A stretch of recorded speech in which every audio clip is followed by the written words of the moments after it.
kelenjar endokrin. Pada proses ini, satu kelenjar akan melepaskan hormon yang kemudian merangsang kelenjar lain untuk melepaskan hormon-hormonnya. Salah satunya adalah hormon reproduksi yang erat kaitannya dengan kesehatan organ reproduksi baik pada pria maupun wanita. Oleh karena itu, program studi patologi klinik FK Undip berupaya untuk menambah pengetahuan terkini terkait tantangan dalam interaksi harmonis hormon-hormon endokrin reproduksi saat ini dengan mengundang narasumber Profesor Dr. Budi Mulyono, spesialis patologi klinik konsultan MM. Kami berharap acara ini dapat menambah wawasan dan ilmu pengetahuan dalam memahami interaksi kinerja hormon reproduksi dengan hormon endokrin lainnya di masa kini dan masa yang akan datang.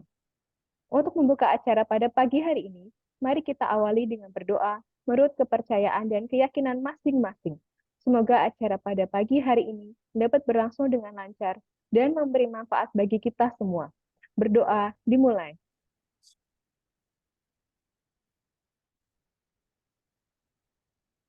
Berdoa selesai. Hadirin yang kami hormati, adapun rangkaian kuliah tamu pada pagi hari ini adalah sebagai berikut. Yang pertama adalah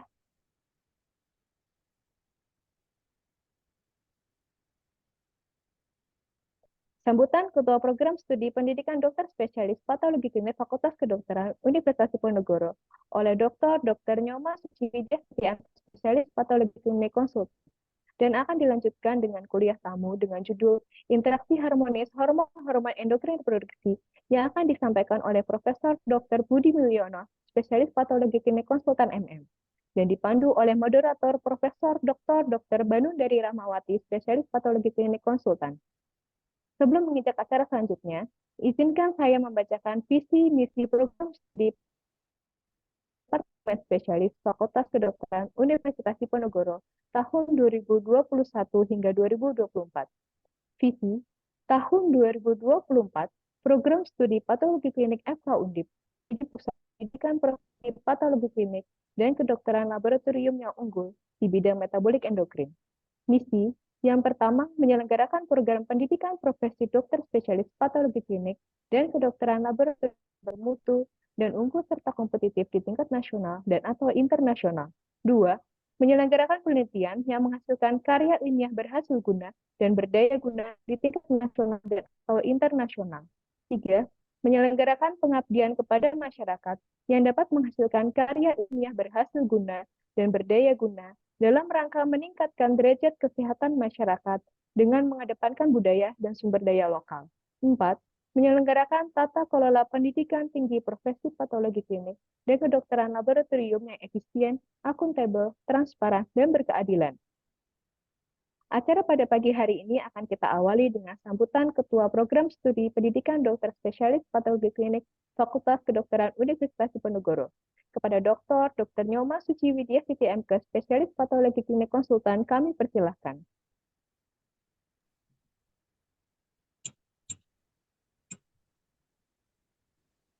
Ya, matur nuwun, Dr. Dayin. Suara saya bisa terdengar dengan baik? Bisa, dokter? Dengar, Dokter? Oke, alhamdulillah. Ya, Assalamualaikum warahmatullahi wabarakatuh. Waalaikumsalam. Selamat pagi, salam sejahtera untuk kita semua. Pertama-tama kita ucapkan syukur kehadirat Allah Subhanahu wa Ta'ala, Tuhan Yang Maha Esa, bahwa kita semua di hari ini diberi kesempatan, keluangan waktu, dan kesehatan sehingga bisa menghadiri acara kuliah tamu pada hari ini. Kami ucapkan selamat datang untuk Prof, Dokter yang hadir pada kuliah tamu hari ini. Matur nuwun rawuhnya Prof Lisyani dan teman-teman staf pengajar juga yang kami cintai, PPDS Patologi Klinik FK Undip. Juga pada hari ini karena kita juga mengundang dari beberapa teman dari PDS Patklin Cabang Semarang dan sejawat dari alumni, kami ucapkan juga selamat datang, selamat bergabung pada kegiatan kuliah tamu pada hari ini. Kuliah tamu pada hari ini adalah merupakan suatu kegiatan rangkaian kuliah tamu yang diselenggarakan oleh Program Studi Pendidikan Dokter Spesialis Patologi Klinik FK Undip di tahun 2023 ini. Pada tahun ini kami menyelenggarakan ada 5 kuliah tamu dengan pembicara para pakar di bidangnya. Itu ada 5 kuliah tamu yang telah terselenggara pada bulan April, Juni, Juli, dan Agustus. Yaitu topiknya mulai dari topik mengenai EGFR oleh Dr. Hani, kemudian dari Brawijaya, kemudian juga mengenai akreditasi laboratorium yang disampaikan oleh Dr. Hartono dari UNAIR, kemudian mengenai topik infeksi, diagnosis stewardship dalam penatagunaan antimikroba oleh Dr. Andaru dari patologi klinik FKUGM, dan yang terakhir Agustus itu adalah topik hematologi, the role of blood smear review in hematologic malignancy screening oleh Dr. Agus Gosasih dari RS Darmais. Dan ini adalah kuliah tamu yang kelima atau yang terakhir pada tahun 2023 dengan topik endokrin yang akan disampaikan oleh Profesor Dr. Budi Mulyono, spesialis patologi klinik konsultan MM, dengan topik judul adalah interaksi harmonis hormon-hormon endokrin reproduksi. Selain kuliah dalam materi kuliah dalam negeri, kuliah tamu dalam negeri, juga kami memprogramkan 2 kuliah tamu dengan pembicara pakar dari luar negeri. Pada bulan Agustus itu adalah topiknya adalah bank darah dan transfusi, the role of apheresis in immunization oleh Hart Vrilling MD PhD. Dan kami juga akan mengundang semua sejawat, Prof, Bapak, Ibu, dan para residen. Kami juga akan merencanakan kuliah tamu pada akhir November ini dengan pembicara Prof. Silvalil bin Alwi dari Malaysia. Kemungkinan topiknya adalah berkaitan dengan genetika molekuler atau thalassemia. Mudah-mudahan kita semua diberi kesehatan dan keluangan waktu untuk menyimak kuliah tamu yang berikutnya. Matur nuwun sekali lagi pada Prof. Budi yang berkenan membagikan ilmu dan pengalamannya kepada kami, Residen Patologi Klinik FK Undip. Juga matur nuwun untuk Prof. Banundari yang bersedia dan berkenan menjadi moderator pada kegiatan pada hari ini. Kami mudah-mudahan semua rangkaian acara pada hari ini dapat berjalan dengan lancar dan sukses tanpa halangan. Dan kami semua akan mendapatkan ilmu yang sangat berguna untuk yang dapat kami terapkan pada pendidikan dokter dan maupun nanti pada untuk teman-teman di lapangan adalah nanti dapat dimanfaatkan dalam di pekerjaannya masing-masing. Kami atas nama panitia mohon maaf bila dalam acara hari ini sebagaimana pepatah tidak ada gading yang tak retak, bila mana ada kekilafan atau kesalahan dalam penyelenggaraan acara hari ini, kami atas nama panitia mohon maaf atas kekilafan kami. Untuk semua peserta yang bergabung pada hari ini, selamat bergabung dan menyimak dan kami belajar bersama, dan mudah-mudahan semua ini akan memberikan manfaat yang besar bagi kita semua. Matur nuwun semuanya. Assalamualaikum warahmatullahi wabarakatuh. Terima kasih kami ucapkan kepada Dr. Nyoma Suci Widya, CTMK spesialis patologi klinik konsultan atas sambutan yang diberikan. Sebagai informasi, dimohon bagi para peserta untuk mengisi link absensi yang dapat diakses di kolom chat. Acara selanjutnya yaitu kuliah tamu oleh Profesor Dr. Budi Mulyono, spesialis patologi klinik konsultan MM, dengan judul Interaksi Harmonis Hormon-Hormon Endokrin Reproduksi. Acara akan dipimpin oleh Profesor Dr. Banundari Rahmawati, spesialis patologi klinik konsultan sebagai moderator. Profesor Dr. Banundari Rahmawati, spesialis patologi klinik konsultan. Beliau menempuh pendidikan dokter spesialis patologi klinik di Fakultas Kedokteran Universitas Diponegoro Semarang. Memperoleh gelar konsultan endokrinologi dan metabolisme di Universitas Airlangga Surabaya. Beliau menempuh pendidikan S3 di Fakultas Kedokteran Universitas Diponegoro Semarang, memperoleh gelar konsultan BDKT, dan mengikuti pelatihan di CDC Atlanta Emory University Atlanta. Beliau saat ini aktif sebagai staf pengajar mahasiswa S1, PPDS Patologi Klinik, PPDS Ilmu Penyakit Dalam, PPDS Gizi Klinik, SP2 Patologi Klinik, dan S3 di Fakultas Kedokteran Universitas Diponegoro Semarang. Sebagai dokter mitra di RSUP Dr. Karyadi Semarang sejak 1988, beliau pernah menjabat sebagai Direktur UTD PMI Provinsi Jawa Tengah pada tahun 2003 hingga 2017. Beliau saat ini sebagai Ketua KEPK Fakultas Kedokteran Universitas Diponegoro Semarang, serta sebagai anggota Dewan Profesor Universitas Diponegoro Semarang. Beliau juga aktif dalam organisasi sebagai Dewan Etik PPPDS Patklin, Kolegium PK, ID, PDTDI, Perkeni, PHTDI, dan Perdosi. Kepada Profesor Dr. Banudari Rahmawati, spesialis patologi klinik konsultan, kami persilahkan. Baik, terima kasih Dr. Dain. Assalamualaikum warahmatullahi wabarakatuh. Selamat pagi, salam sejahtera untuk kita semua. Yang saya hormati Profesor Dr. Budi Mulyono, spesialis patologi konsultan, Magister Manajemen. Yang saya hormati Ketua Bagian Patologi Klinik FK Undip, Kaprodi PPDS Patologi Klinik FK Undip, Profesor Dr. Lisyani Suromo, spesialis patologi klinik konsultan, dan sejawat sekalian yang saya hormati dan saya cintai, khususnya residen yang hari ini kita bergabung untuk mengikuti kuliah tamu. Untuk kesekian kalinya kita bertemu secara virtual untuk mengikuti kuliah tamu yang kali ini akan membahas tentang hormon reproduksi. Seperti kita ketahui, interaksi hormon reproduksi sangat kompleks. Tidak hanya masalah infertilitas, tapi juga keadaan patologis lain yang mungkin akan menjadi sesuatu yang sistemik. Kali ini Profesor Dr. Budi Mulyono, spesialis patologi konsultan Magister Manajemen, akan membantu kita untuk memahami bagaimana interaksi harmonis hormon-hormon endokrin reproduksi. Sebelumnya, izinkanlah saya membacakan CV beliau. Profesor Dr. Budi Mulyono, spesialis patologi konsultan Magister Manajemen, lahir di Yogyakarta 26 Desember 50. Ini sepertinya tadi panitia salah mencantumkan lahir saya ya, karena lahir saya sama dengan Prof. Budi itu tertulis di situ. Ya, tapi nggak apa-apa ya.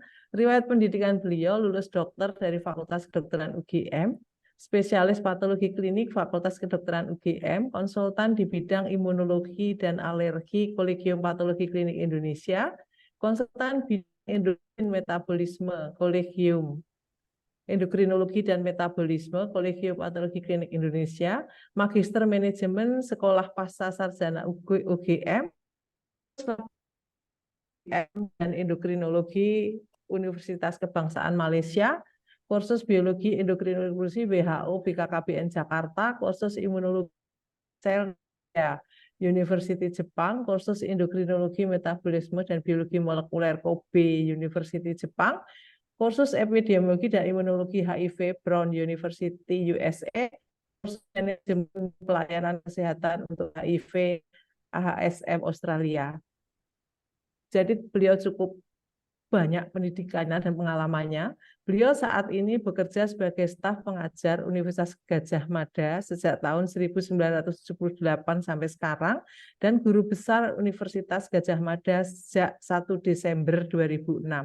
Riwayat organisasi ID, PDS Patklin, dan Kolegium Patologi Klinik. Untuk menyingkat waktu, kami persilahkan Prof. Budi untuk menyampaikan kuliah tamunya yang berjudul Interaksi Harmonis Hormon-Hormon Endokrin Reproduksi. Monggo, silahkan. Matur nuwun, Prof. Banu. Bismillahirrahmanirrahim. Assalamualaikum warahmatullahi wabarakatuh. Salam sehat semuanya. Selamat pagi. Saya merasa tersanjung ya diminta untuk memberikan kuliah tamu ya di program bidan dokter spesialis patologi FK Universitas Diponegoro. Tapi saya ada kuliah tamu, tapi sharing aja, sharing pengalaman ya.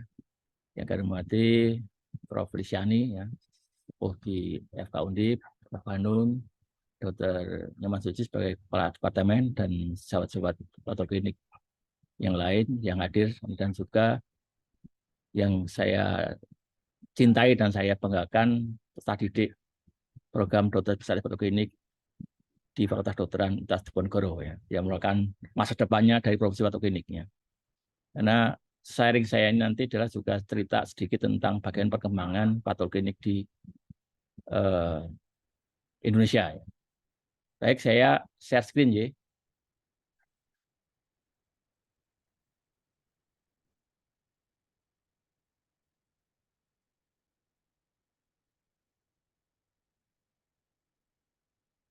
Sudah dilihat ya?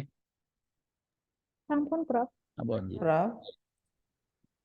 Jadi topik yang saya berikan ini adalah interaksi harmonis hormon endokrin reproduksi ya. Dari perspektif profesi Dr. Laboratorium. Ya. Baik.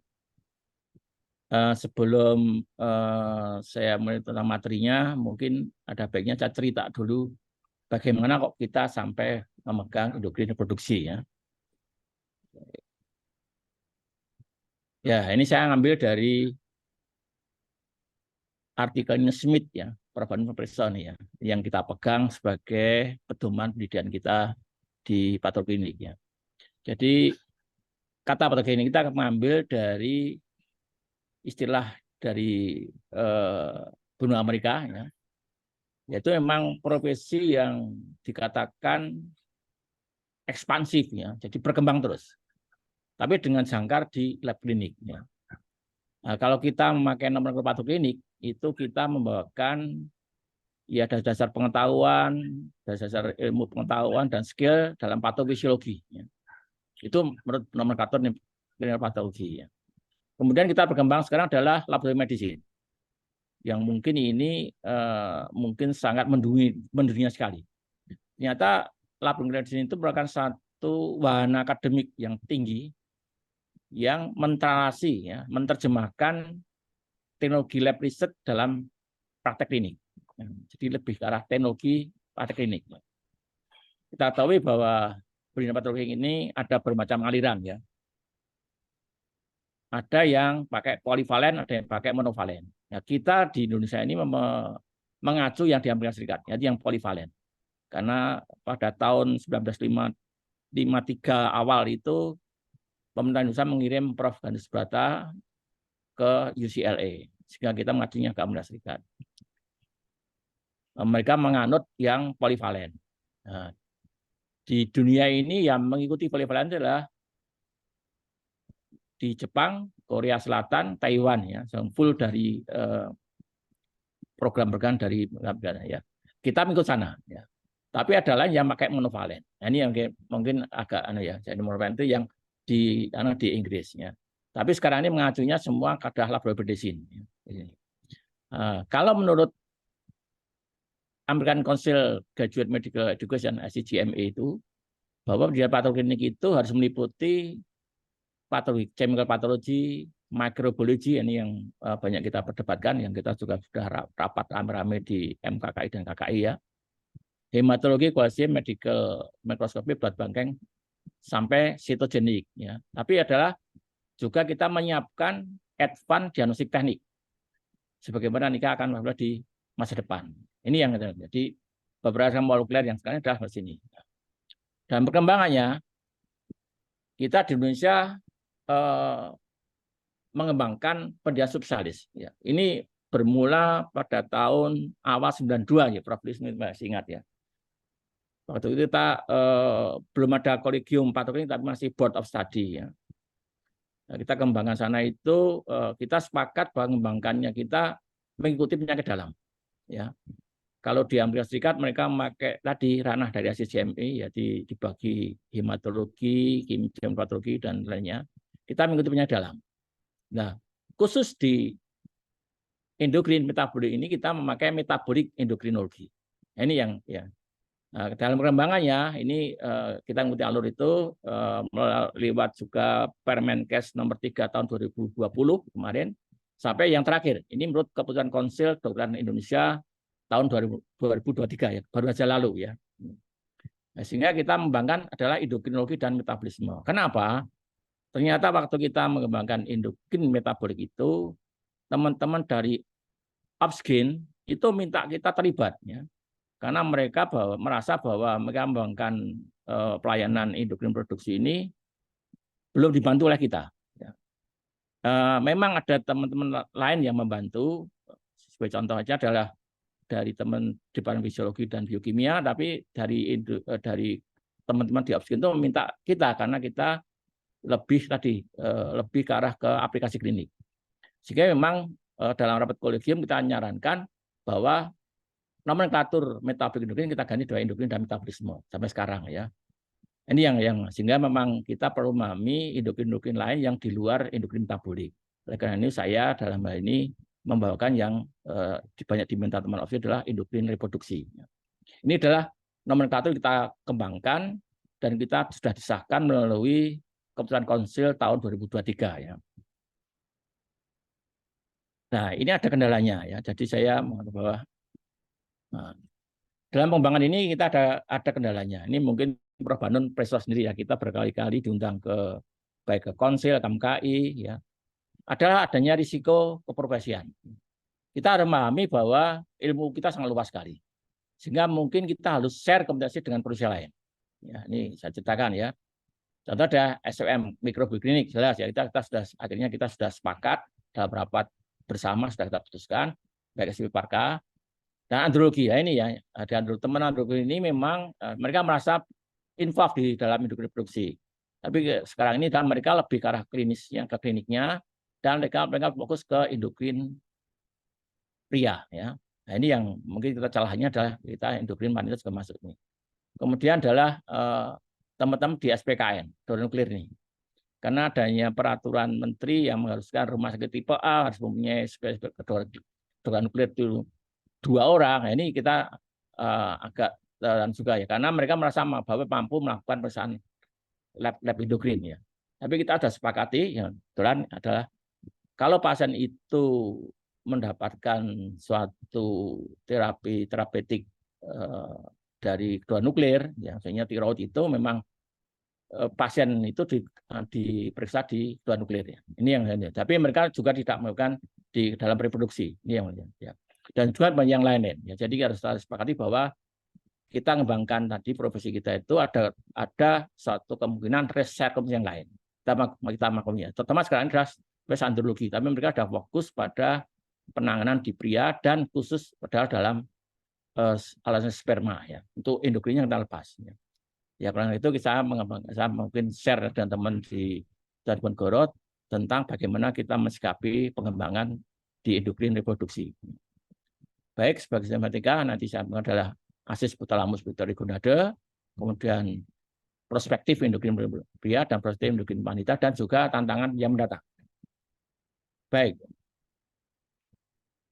Ya, jadi ini awal jadi kita tahu bahwa akses hipotalamus pituitari gonade ini dapat terbagi dalam akses ke ovarium dan testis tergantung dari gender dari jadi awal adalah ada regulasi dilakukan oleh hipotalamus pituitari ya, sebagai master gland-nya ya. Dan ini sudah confirm betul dalam 3 organ yaitu di gonade, tiroid dan adrenal.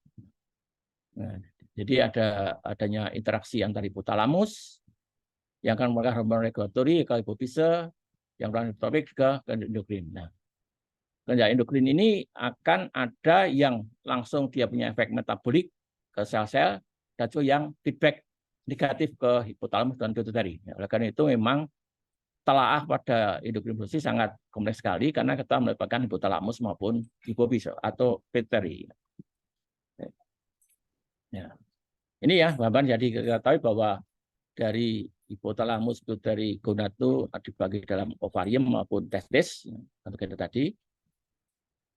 Pada laki-laki ya dia dari hipotalamus melakukan GnRH yang akan mengatur ke hipofise atau pituitari melakukan LH-FSH yang mengatur ke testis dan testisnya akan sebagian ada yang punya feedback inhibitory ke baik ke hipotalamus maupun ke hipofise ya. Terutama di sini adalah efek inhibitory. Dan dari interaksi ini pada dasarnya akan bagaimana suatu perkembangan spermatozoa yang baik. Demikian juga pada wanita dari hipotalamus akan melakukan GnRH, kemudian akan mengatur ke hipofise melakukan LH-FSH yang mengatur ovarium. Ovarium akan juga bagaimana mematangkan sel telur, ya. Dan ada juga feedback inhibitory ke baik hipotalamus maupun ke pituitary, ya. Pada estradiol ini agak pelik, ya, karena dalam kadar yang rendah dia merupakan feedback inhibitory. Tapi pada kadar tinggi dia punya feedback yang positif, ya, terutama di dalam menyiapkan ovulasi. Nanti kita bisa lihat, ya. Jadi ada kompleksitasnya. Ini yang perlu kita ketahui bahwa kalau kita menyiapkan seseorang itu apakah dia akan ada ovulasi baik, itu kita akan melihat peningkatan kadar estradiol. Kadar estradiol akan tinggi, yang akan memacu ke adanya LH short tadi, ya. Jadi nanti kita jadi ini jadi ada kompleksitas itu. Jadi ada interaksi antara hipotalamus kemudian ke pituitary dan ke gonad, ya, baik ovarium maupun testis, ya. Interaksi harus harmonis sehingga bisa menghasilkan suatu kesetaraan reproduksi yang optimal, ya. Jadi kalau kita lihat, ya, hasil akhir dari harmoni ini adalah pada laki-laki dia akan munculnya adalah spermatozoa, ya, motile. Pada wanita dia akan munculkan suatu sel telur atau ovum yang matur, ya. Yang ini akan bisa menjadikan satu fertilitasi. Ini yang menjadi harmoni dari sistem reproduksi adalah menghasilkan suatu kesetaraan reproduksi yang optimal, ya. Adanya disharmoni pada sistem ini akan menimbulkan suatu gangguan dalam fertilisasi. Demikian juga karena kaitannya ternyata cukup banyak, itu juga akan menghasilkan suatu gangguan-gangguan di endokrin yang lain, ya. Contohnya gangguan fertilitas laki-laki, ternyata dia ada gangguan misalnya ke jantung dan lainnya, ya. Jadi harmoni dari sistem endokrin reproduksi ini menghasilkan suatu kesehatan yang baik, di mana ada suatu fertilitasi yang sempurna. Ini yang kami maksud demikian, ya. Baik, baik kita lihat dari sisi pria dulu, ya. Bukannya kita mendahulukan laki-laki ini, bukan. Tapi memang sebagaimana ada gium di pelayanan kesehatan reproduksi itu, selalu yang kita periksa adalah prianya dulu, ya. Ya bersama-sama, tapi kita jangan, karena sering kejadian itu, ini kejadian, ya, itu pria nggak mau diperiksa, ya, diperiksa yang wanita, ya. Ini kita ada mengharuskan kalau seseorang itu menjalankan pemeriksaan infertilitas itu harus sepasang, ya, pria dan laki-laki. Baik, kita lihat dari fisiologi dan perspektif dari aksis hipotalamus pituitary testis, ya. Kita lihat sini, ya. Ya. Jadi pada sistem pria tadi, ya, adalah dari hipotalamus akan mengeluarkan secara pulsatil suatu releasing hormon yang kita namakan gonadotropin releasing hormon, ya, yang akan mengatur ke pituitary supaya bisa mengeluarkan polygotropic hormon dan luteinizing hormon, ya, jadi FSH, ya. Yang ini akan mengatur kinerja dari testis, ya.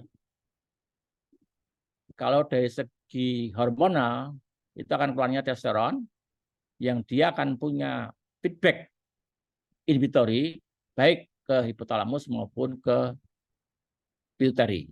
Dalam arti kalau testis tadi mengeluarkan sperma testosteron yang cukup tinggi, cukup optimal, dia akan mengirim sinyal ke hipotalamus maupun pituitary untuk menyetop, sehingga tidak akan terjadi suatu kejadian yang hipertestosteron dan lainnya. Ataupun kalau misalnya ada produksi testosteron yang kurang, ini akan memacu hipotalamus maupun pituitary untuk mengeluarkan gairah yang lebih tinggi lagi supaya terjadi suatu hasil testosteron yang optimal. Ini yang kita namakan adalah harmoni dalam sistem reproduksi laki-laki, ya. Nah, kalau kita lihat dari segi keseluruhan, ya, kita di testis itu kita ketahui ada tubulus virus, ada sel Leydig dan sel Sertoli, ya. Nah, dari segi selulernya, ya, polygotropic hormon ini akan maju tubulus virus, ya, untuk memproduksi sperma dengan baik. Sebaliknya, luteinizing hormon ini akan memacu sel Leydig mengeluarkan testosteron, di mana ada interaksi tadi testosteron ya untuk inhibitory dari produksi testosteron ada keluar inhibin untuk mengatur di pituitary anteriornya. Jadi harmoni dari kinerja hormon FSH ini akan menghasilkan kesadaran reproduksi laki-laki yang optimal ya, di mana testosteron akan optimal dan juga produksi sperma akan juga optimal ya.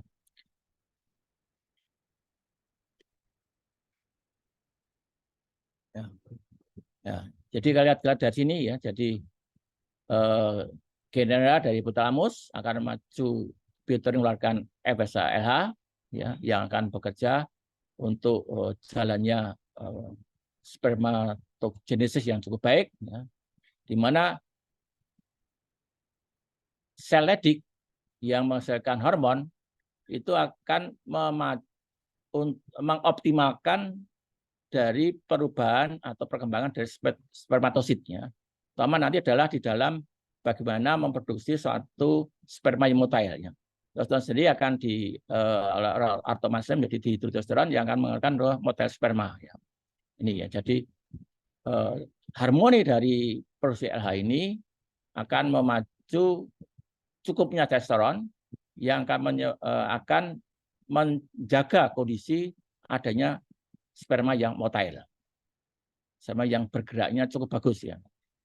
Dengan juga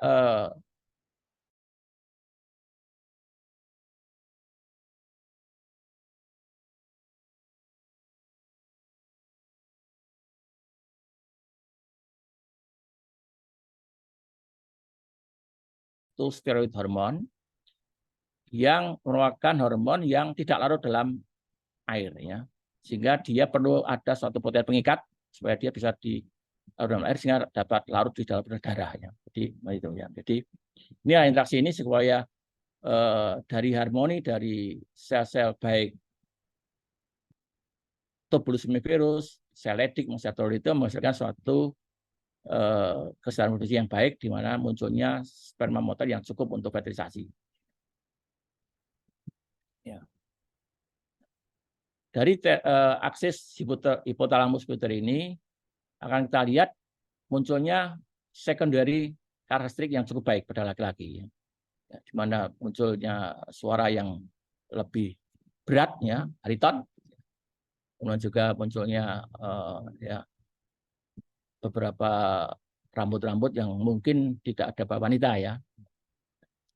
Dan juga adalah adanya maintain libido ya, dengan munculnya testosteron cukup baik dan maintain libido. Jadi memang dari harmoni dari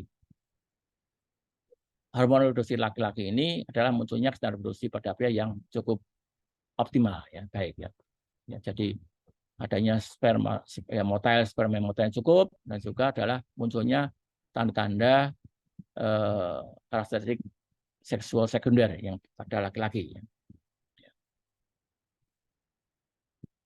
Nah, disharmoni ada aksis hipotalamus pituitary ini yang mungkin yang akan kita temui adalah nanti adalah kasus-kasus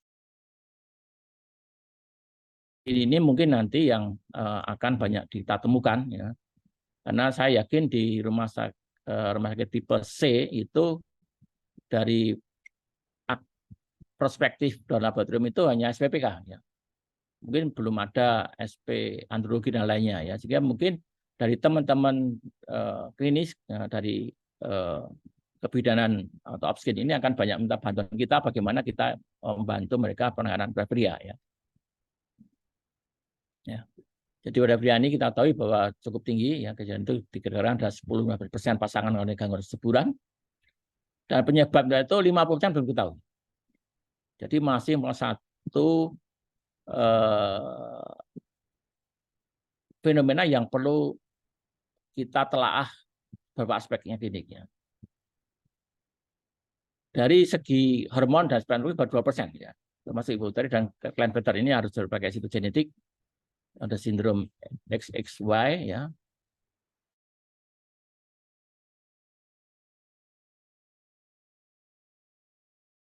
Masih banyak yang perlu didalami lagi ya. oleh klinisi memang dengan bantuan kita dari SPPK ya. Karena itu betul dari teman-teman SPOG itu mengharapkan ya peran SPPK di dalam penanganan aktivitas pria di daerah nanti ya. Ya jadi kita biar sperma ya, ini yang rutin yang harus dikerjakan. Ini sudah kita lakukan beberapa pelatihan ya, mungkin dari ekologi membantu adanya pelatihan spermatologi ya ini. Kemudian hormon ini kalau ini harus kita lihat dari bagaimana cost efektivitasnya ya. Nah juga adalah dari penanganan imunologi infeksi TOS ini ya. TOS ini banyak juga pada laki-laki. Dan kalau mampu kita bisa sampai ke sitogenetiknya. Tapi mungkin yang utama pada kesehatan reproduksi pria ini adalah analisis sperma yang harus bisa dilakukan oleh SPPK di daerah ya. Ini dari segi lihat kita masih memakai WHO 2014 ya. Jadi ada fisik ya, sama viskositas, volume ya, dan kemampuan koagulasi ya. Dan juga dari parameter yang terukur adalah dari jumlah, mortalitas dan morfologi ya. Ini yang 3 komponen utama pada sperma mikroskopik ya. Di jumlah itu ada mengatakan bahwa batas adalah 20 ya, optimal adalah 40 ya. Tapi kita pakai bahwa kalau di bawah 20 itu adalah sperma. Dan juga untuk mortalitas ya, bagus ya. Ini memang bisa kita kembangkan dengan makler ya. Suatu makler itu bilik hitung yang cukup mahal ya. Tapi bisa kita lakukan juga dengan bilik hitung leukosit biasa ya. Jadi sekarang kita sudah jarang memakai itu ya, tapi bilik hitung jangan dibuang ya. Itu bisa kita pakai untuk melihat mortalitas tadi. Demikian juga untuk morfologi ya. Jadi kalau kalian itu bentuk sperma itu kita namakan stereosperma ya. Nah, dari segi hormonal adalah testosteron yang utama nih. Memang ada derivasi termasuk dihidrotestosteron, tapi testosteron yang paling. Dan juga kelenjar hormon terkait ya. Jadi ini yang mungkin harus kita pertimbangkan dari cost efektifnya ya. Kalau dari segi kemudian adalah kita ada testosteron ini yang bisa kita lakukan ya.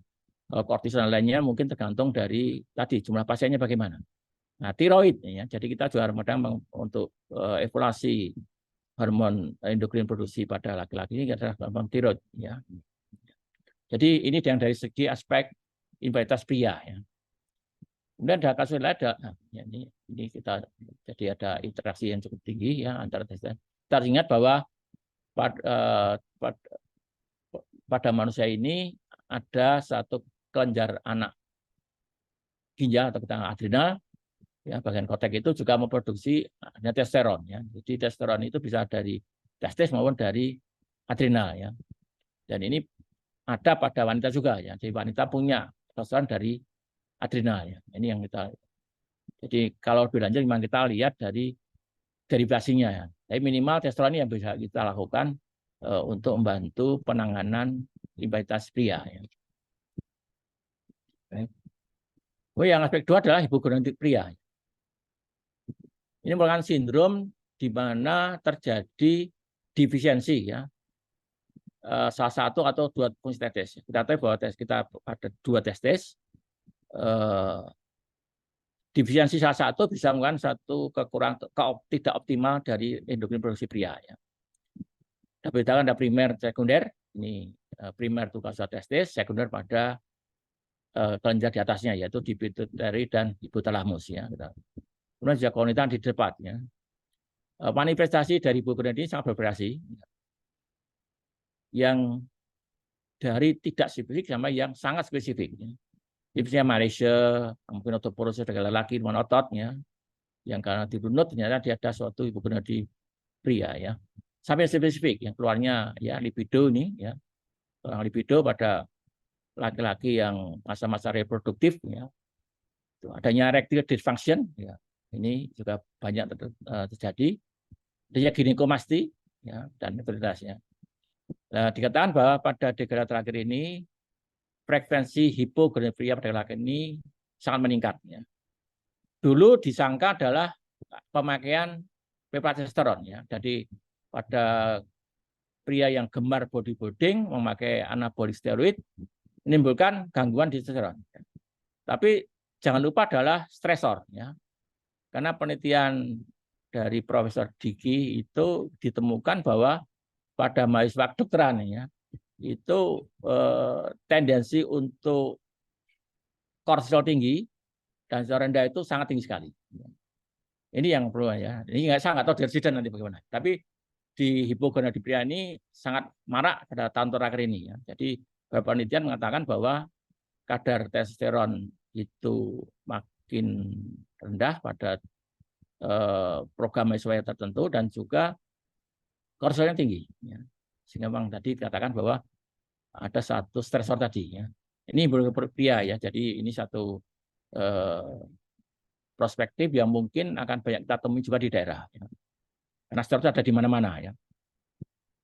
Ya ini kita lihat ya dari tadi ya eksogenus atau ini akan mengganggu ya baik fungsi hipotalamus maupun yang berakibat di penurunan dari fungsi seledik maupun juga dilihat dari sperma yang motile. Ya.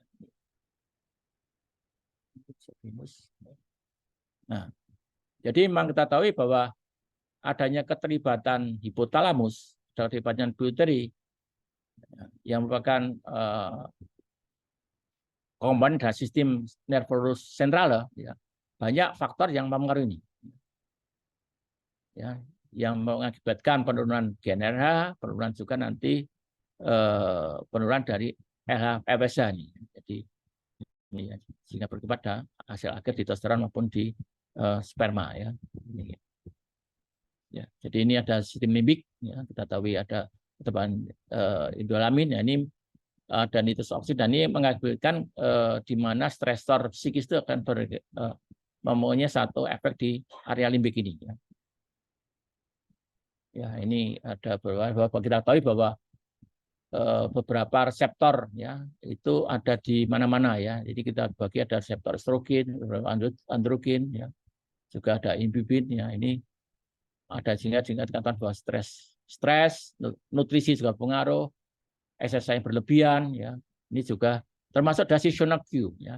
Jadi perubahan iklim itu sedikit banyak akan berpengaruh dalam kesehatan reproduksi ya. Ya ini beberapa penelitian yang mengatakan karena faktor-faktor ini yang berpengaruh baik di sistem limbik tadi. Ini juga dari posisi hipotalamus ke pituitary. Ya, jadi stres, faktor nutrisi, exercise yang berlebihan, termasuk perubahan iklim itu mempunyai efek dampak pada kesehatan endokrin reproduksi, termasuk endokrin reproduksi pria. Ya. Ya. Ya. Baik, kita ke fisiologi reproduksi hipogonadri wanita atau hipotalamus pituitary ovarii. Ya, ini tadi jadi pada wanita, hipotalamus akan mengeluarkan gonadotropin releasing hormone yang pulsatil ke arah pituitary.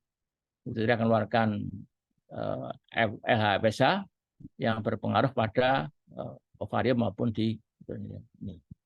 Nah, dari ovarium ini akan muncul adalah estrogen, kelompok estrogen dan progesteron ya.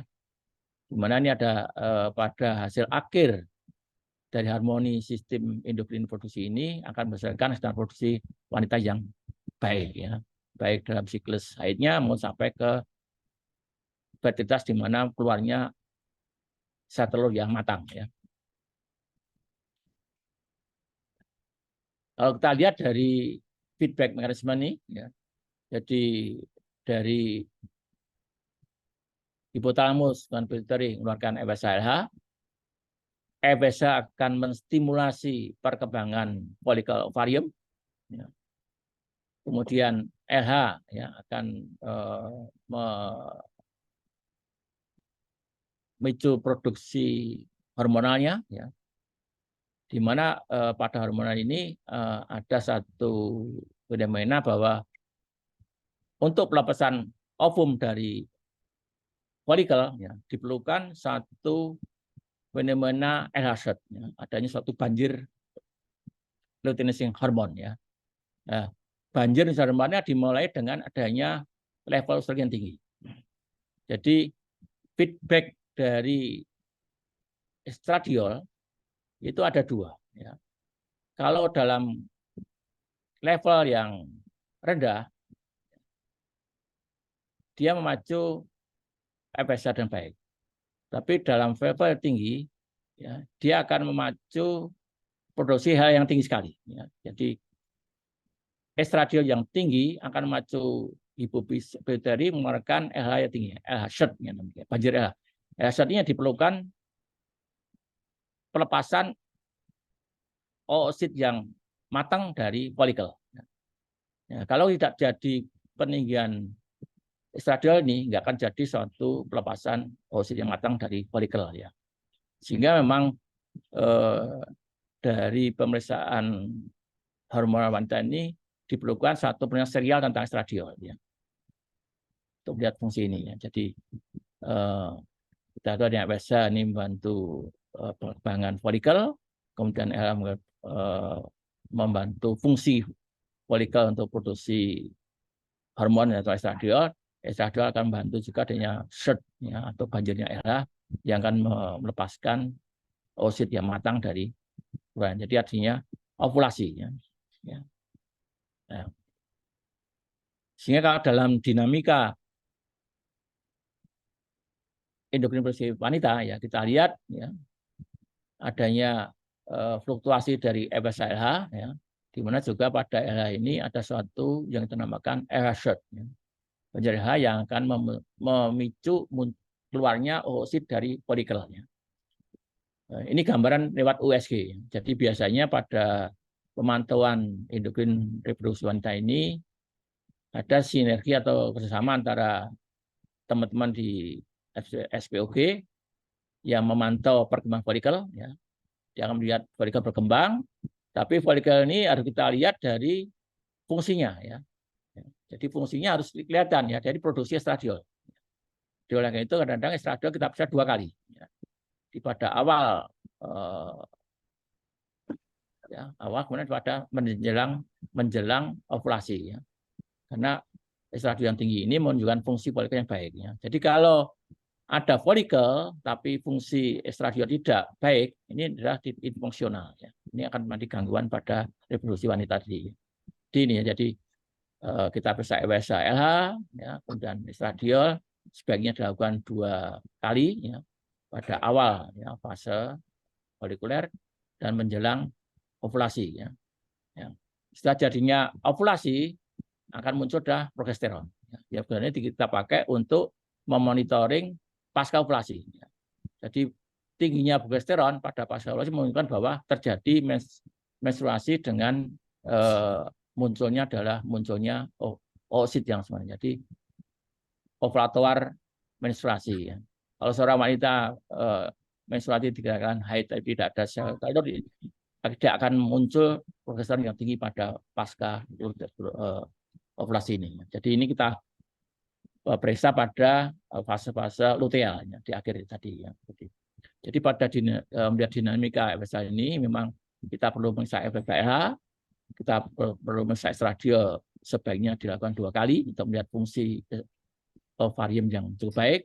Kemudian ada progesteron pada fase luteal untuk melihat apakah terjadi suatu ovulasi, ya. Jadi kita bahwa menstruasi adalah menstruasi yang ovulator, ya. Karena banyak kejadian pada kasus seperti ini, seorang wanita siklus semennya ada, tapi ternyata anovulator. Nah, itu disebutnya dan tidak adanya atau rendahnya progesteron di fase-fase luteal. Jadi pada wanita ini memang perlu pemeriksaan hormon yang cukup banyak, ya. Ya, ini mungkin yang pertama adalah faktor dari biaya tadi, ya. Ya. Karena kalau mau sempurna itu ada sekitar 17 kali pemeriksaan hormonal, ya. FSH, kemudian juga estradiol, bahkan kita periksa prolaktin dan testosteron, yaitu harus pertimbangan adalah dari biayanya. Jadi biasanya kalau kita mau ada estradiol 2 kali, kemudian kita periksa adalah progesteron pada saat luteal. Ini untuk menghemat biaya, ya. Ya mungkin nanti kalau teman-teman SPWK diperlukan membantu SPOG di daerah, ya. Ya, ini kita lihat pada beberapa hormon, ada interaksi dengan hormon lain, ya. Kita ketahui bahwa pankreas, ya, bagaimana seorang itu ke diabetes mellitus atau tidak. Adrenal ya, sekali lagi adrenal sangat berperan sekali karena di adrenal ini pada korteks adrenal ya kita ketahui beberapa hormon yang secara general dikeluarkan dari laki maupun wanita. Jadi pada wanita pun akan ada testosteron yang dari adrenal. Ya. Pada laki ada estradiol yang dari adrenal. Ya, kemudian tiroid ini, karena kejadian patofisiologi tiroid akan mengganggu kesehatan reproduksi pada endokrin produksi ya. Untuk kesehatan reproduksi pada wanita ini diperlukan interaksi dengan hormon metabolik yang lain ya. Ya. Kemudian juga dalam prolaktin ya. Prolaktin ini kita ketahui suatu hormon yang diproduksi oleh glandula pituitari anterior ya. Produksi prolaktin ya, ini bisa mengganggu produksi FSH, juga mengganggu efektivitas FSH di ovarium ya. Jadi pada ujian yang prolaktin tinggi, ya, pada adenoma yang ada hipoprolaktinemi akan mengganggu aktivitas ini. Ya. Sehingga beberapa kasus dengan invaliditas wanita itu kalau prolaktin tinggi diperlukan suatu inhibitor prolaktin ya, yang mungkin yang bromokreatin ya, karena dia dari protein ini ya.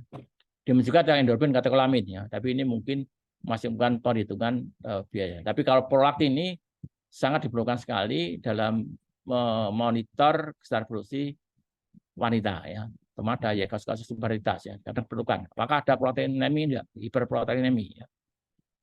Pada hiperproteinemi perlu dihadirkan suatu inhibitor prolaktin ya. Kemudian yang sangat berkembang sekarang ini ini tentang stres ya. Ini juga pengertian ya. Ini adalah bagaimana adrenal melakukan aktivasi jadi hipotalamus pituitari adrenal aktivasinya kortisol ya. Dan juga adalah dari epinefrin ya. Tapi dari segi cost lagi mungkin kortisol yang bisa kita di daerah ya. Karena ini juga sangat berperan di dalam penanganan kasus-kasus psikiatri ya. Jadi bagaimana ACTH kortisol ini ya pada fight and flight fenomen ya. Itu kita perlukan penambahan kortisol dan ACTH ya. Tapi mungkin ini harus ada pertimbangan tadi ya, biaya ya. Ini. Jadi tapi kita harus tahu bahwa fungsi kesehatan reproduksi wanita yang baik itu merupakan interaksi dengan endokrin yang lain ya, termasuk endokrin dari hipotalamus pituitari adrenal. Ya. Kemudian yang mungkin yang perlu saya kemukakan ya, ada munculnya kebutuhan untuk pemeriksaan AMH ya. Jadi ini muncul baru mungkin saat dalam dekade akhir ini aja ya. Jadi ini satu hormon yang relatif baru ya. Sebenarnya sudah cukup lama sebenarnya sudah ditemukan, tapi kita dalami ini ya. Jadi mungkin akan diperlukan sekali ya, karena ketahui bahwa ada satu interaksi dari endokrin reproduksi pada wanita dan pria dengan AMH ya. Jadi anti Mullerian hormon ya. Jadi kita tahu pada perkembangan folikel ya, dengan dipantau dengan USG ada folikel matur, kemudian ada ovulasi ini akan kelihatan dari stadium tadi. Tapi juga adalah sebelum ada fase-fase ini adalah interaksi dengan AMH. Jadi bagaimana folikel itu sangat dependen pada AMH, bagaimana folikel dependen pada FSH. Ya. Kita lihat sini. Ya. Jadi kita ada anti Mullerian hormon ini. Ya mungkin ini bisa kita pertimbangkan untuk menjadi satu menu dari lab klinik di daerah nanti. Di AMH atau anti Mullerian hormon ini satu protein, ya satu protein. Ini diproduksi di sel sertoli pada laki dan sel granulosa pada wanita. Ya. Jadi gonada pada sel sertoli pada laki dan sel folikel granula pada wanita. Ya. Ini gendanya di kromosom 19, rada reseptornya. Nah, pada laki, AMH ini menghambat perkembangan ductus Mullerian. Ya, kita tahu pada saat embrional ini ada ductus Wolffian dan ductus Mullerian. Ya. AMH diperlukan untuk menekan perkembangan ductus Mullerian, sehingga ductus Mullerian berkembang, sehingga menjadi muncul adalah organ laki-laki. Nah, pada wanita, AMH ini mengganggu eksesif FSH nih ya. Ya, ini kan kita lihat bahwa pada perkembangan nanti siklus AMH pada wanita, dan AMH ini dikatakan dapat dipakai sebagai marker untuk ovary reserve. Ya. Jadi kita akan mengetahui cadangan sel telur pada ovarium. Ya. Ya. Seseorang wanita dikatakan dia cukup reserve-nya, sehingga dia mungkin bisa kita harapkan berhasil dalam teknologi reproduksi bantu pada wanita, kita lihat di AMH-nya. Ya. Jadi AMH itu diperlukan dalam diferensiasi organ reproduksi, ya, akan menekan ductus morian sehingga ductus morian berkembang untuk laki-laki. Ya. Jadi kita lihat di sini ya. Jadi ya ini pada embrional kita tahu ada ductus Mullerian dan ductus Wolffian. Ya. Ya. Nah, pada laki-laki dengan adanya AMH, ductus Mullerian akan terhambat. Ya. Muncul ductus Wolffian, ya, sehingga akan muncul testis sampai muncul adalah vesika seminalis tadi, ya, dari sistem produksi laki-laki. Tapi pada wanita, dia maju munculnya ductus Mullerian yang baik yang muncul dalam organ reproduksi wanita, ya. Jadi berbalik, ya. Jadi ini diferensiasi seksual, ya, penjagaan pada AMH ini yang kita perlukan. Ya. Jadi, ya ini ya, jadi pada laki-laki ya itu fase different, epidimis, ya. Pada wanita munculnya varium sampai terusnya. Sehingga kita lihat ada perbedaan dinamika AMH pada laki-laki maupun wanita, ya. Ya. Di pada laki-laki ya ductus AMH akan muncul ya kita kemudian pada perkembangannya dan dia sudah menekan, sudah ada diferensiasi seksual, ya, akan muncul adalah testosteron akan naik, ya. Jadi AMH akan menekan ini terus tinggi, kemudian pada usia akan turun, ya, AMH-nya. Sebagainya pada testosteron akan muncul pada bulan ini. Jadi ada pada dewasa biasanya AMH akan rendah, testosteron tinggi, ya. Karena AMH diperlukan pada diferensiasi seksual, ya. Munculnya organ reproduksi laki-laki, ya. Tekan kemudian ditekan kemudian untuk muncul, ya, ini testosteron ini. Sehingga pada biodinamika pada laki-laki adalah pada saat pubertas mungkin masih bisa diukur AMH-nya, tapi pada saat dewasa nanti AMH akan rendah dan testosteron tinggi. Ya. Ini dinamika pada laki-laki. Ya, pada umur di atas 12 tahun tinggal satu yang mol, ya. Nah, pada wanita ini ada satu perkembangan folikelnya. AMH diperlukan pada perkembangan dari primer, posisi primer sampai preantal, ya. Pada saat antal ini sudah di FSH tadi, sudah mulai FSH dependen, ya. Jadi ada masa-masa di mana AMH dependen, masa-masa FSH dependen. Ya. Harmoni ini bercampur sekali, ya. Kalau AMH-nya muncul berlebihan terus, mengganggu perkembangan dari preantal ini. Jadi ini ya, jadi AMH muncul pada masa preantal, pada antal ya mulai muncul adalah FSH tadi, ya. Ini perlukan sampai munculnya adalah oosit yang matur, ya, pada menjelang ovulasi. Jadi ini ya, jadi ada masa AMH, ada masa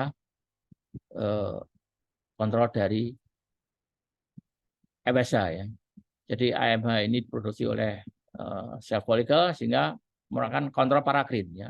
Jadi parakrin, ya. Jadi parakrin suatu hormon diproduksi oleh sel yang bekerja di sel sekitarnya. Ya. Kalau endokrin dia berjarak, ya. Jadi pada masa antar-preantal ini perubahan dari AMH ke endokrin kontrol, ya, ke FSH. Sinilah ada harmoni itu, ya. Ini dari timeline-nya, ya. Sehingga AMH juga turun, ya, makin bertambahnya umur akan AMH turun, ya. Sehingga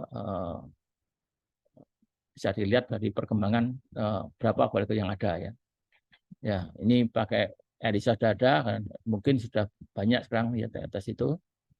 Ya, jadi pada wanita ada fluktuasi ya. Kemudian pada masa reproduksi ini antara 7-10 nih, sudah menopause di bawah ya. Nah, seseorang yang dikatakan optimal untuk teknologi reproduksi bantu IVF itu antara 5,4 sampai 25 pikomol ya. Kalau kurang dari 5,4 stimulasi. Ya. Jadi kalau seseorang ini akan mendapat stimulasi hormonal ya untuk kegiatan reproduksi bantu pada wanita, itu AMP-nya harus di atas 5,4. Ya. Tapi kalau tinggi sekali, ini berarti ada munculnya polikistik ovarium ya, jadi sindroma polikistik ya, PCOS ini. Jadi memang ada ring untuk kandidat untuk seseorang dilakukan stimulasi pada in vitro fertilization ya. Ya ini sehingga AMH ini sangat diperlukan teman-teman SPOG untuk menentukan kandidat itu bisa tidak distimulasi. Ya. Karena saya tanya untuk perspektif teknologi bantu ya. Jadi kita tahu bahwa dalam pelayanan reproduksi ini sudah adalah dengan teknologi bantu ya, dengan kita sebut ART ya, Assisted Reproduction Technology ya. Ya, situ ini ya. Jadi kita tahu bahwa mungkin banyak teman SPOG melakukan inseminasi ya. Ini hanya kita bantu nanti ya dengan analisis sperma ya cukup. Tapi sekarang muncul adalah kebutuhan untuk in vitro fertilization ya. Sudah berkembang di Indonesia berkembang sehingga teman-teman SPOG itu memerlukan bantuan dari spesialis patogenik yang di laboratorium ini untuk membantu bagaimana mereka mengevaluasi tadi ya. Baik dari persiapan stimulasi sampai juga pengambilan ovum ya, dan juga adalah teknologi untuk ICSI sampai juga in vitro maturation ya. Di perkembangan ini ya, ini sangat memerlukan sekali evaluasi hormon reproduksi pada in vitro fertilisasi ya. Ya, ini in vitro fertilization ya, jadi kita tahu ya, jadi ini kita bantu kemudian distimulasi ya dengan general analog dan lainnya, dia akan ada sel telur yang banyak temukan, kemudian dibiakkan dalam petidis. Ya. Jadi mengapa munculnya in vitro karena pembuahan dilakukan di petidis. Ya. Nah, ini ya. Kemudian diamati embrio berkembang, kemudian dimasuk lagi. Ya. Nah, dalam improvisasi ini ada tingginya biaya karena obat-obat untuk stimulasi sangat mahal sekali dan juga risiko adanya kemudian PCOS dan stimulasi yang berlebihan PCOS ya. Sehingga memang baik juga yang natural cycles IVF ini. Nah, ini memerlukan betul pemantauan terutama estradiol ya.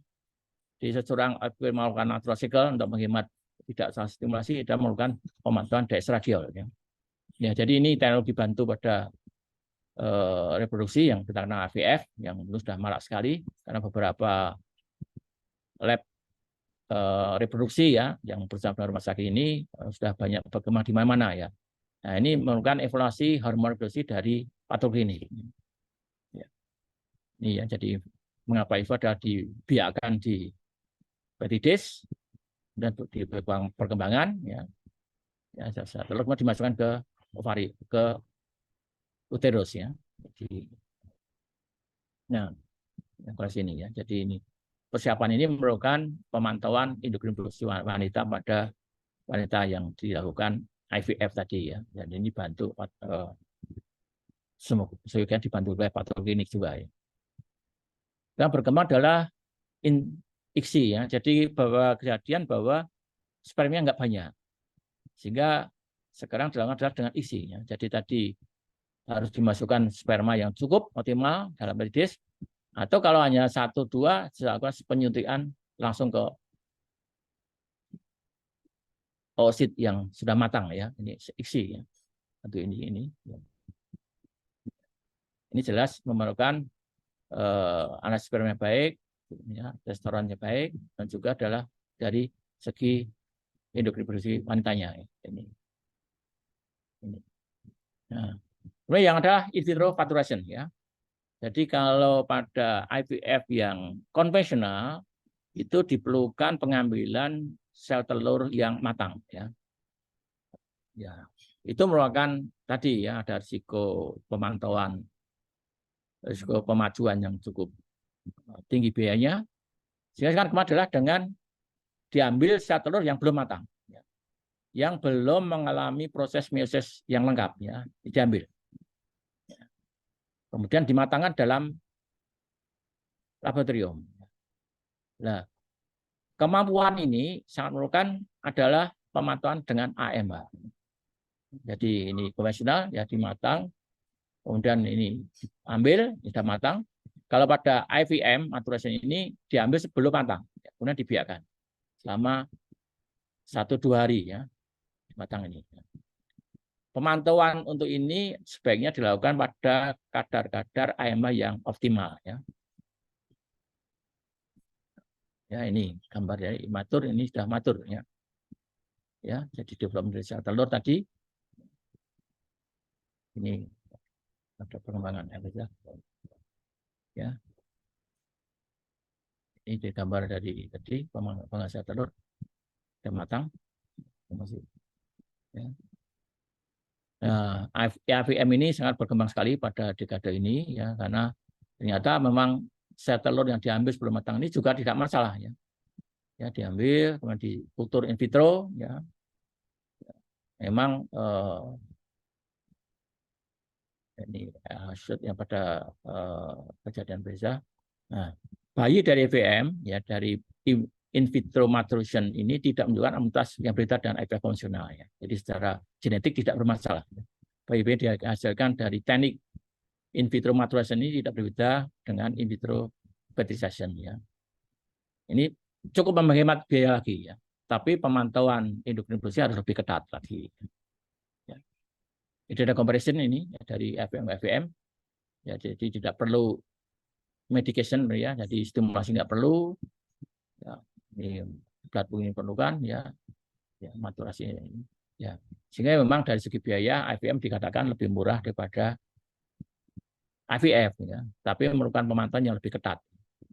Ya, oleh karena itu inilah celah-celah yang ada pada perkembangan sel reproduksi yang perlu kita cermati, ya. Sehingga mungkin bisa resume ini, ya. Jadi dalam endokrin ini pengetahuan tentang akses hipotalamus pituitary, ya, perlu kita pahami, ya. Kalau akses ini berjalan baik, maka sel reproduksi akan berjalan baik juga, ya. Kemudian interaksi harmonis dari hormon reproduksi ini, ya, antara intra endokrin reproduksi antara FSH, LH, estradiol tertentu juga dengan organ lain, ya, terutama tiroid, ya. Tiroid dan adrenal, ya, tapi tiroid yang mungkin yang sudah banyak kita lakukan. Dan dengan prolaktin, ya, prolaktin ini, ya, karena hiperprolaktin mengganggu efektivitas FSH dan AMH, ya. Di AMH ini mungkin sangat diperlukan sekali bagaimana kita bisa membantu teman-teman di SPOG melakukan satu teknologi reproduksi bantu, ya. Oleh karena itu harapan kami sebagai patologi sebagai profesi dominan dalam kedokteran laboratorium, ya, kita tahu di kedokteran itu kita banyak teman sebenarnya, ya. Tapi dominan dalam patologi seyogianya dapat berperan, ya, dalam pelayanan secara seperti mendatang, ya. Jadi sekarang eranya sudah era teknologi, ya, sehingga kita sebagai patologi itu di daerah bisa bantu teman-teman SPOG, ya. Mungkin sebagai trias dulu, ya, mungkin belum sampai paripurna pelayanan reproduksinya, ya. Tapi sebagai trias kita bisa bantu prosesnya, ya. Ya, dari segi tadi hormon tadi mungkin, ya, estradiol perlu kita lakukan, juga AMH, ya, dan prolaktin itu tergantung situasi dan situasi. Tapi kalau AMH dan estradiol mungkin diperlukan sekali, ya. Ya. Mungkin ini yang bisa saya sampaikan, ya. Ini ada Guillaume, ya. In the new competition landscape, ya. Landscape persaingan ke depan, ya. Every morning in Africa, gazelle wake up, ya. Satu rusa tuh bangun, dia harus lari dan cepat. Lebih cepat dari singanya, atau enggak dia akan terbunuh, ya. Tapi singa pun harus bangun, dia harus juga lari paling tidak melebihi gejala yang terlambat ya. Tidak, dia akan kelaparan. But it doesn't matter whether you are lion or gazelle. When the sun come up, you should better running. Jadi komunitas depan ini butuh lari ya. Lari. Jadi SPPK pun supaya berikutnya dia bisa lari. Ya, jadi harus siap untuk berinovasi, beradaptasi pada teknologi ya. Jadi depan begitu ya.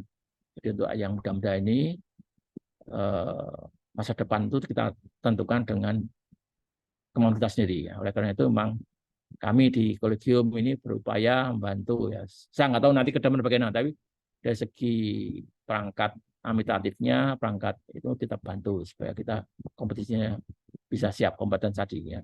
Jadi kita melakukan beberapa pertemuan di MKKI, ya, pertemuan di konsil ya, supaya standar kompetensi patogen ini diakui oleh provinsi yang lain. Alhamdulillah dengan keluarnya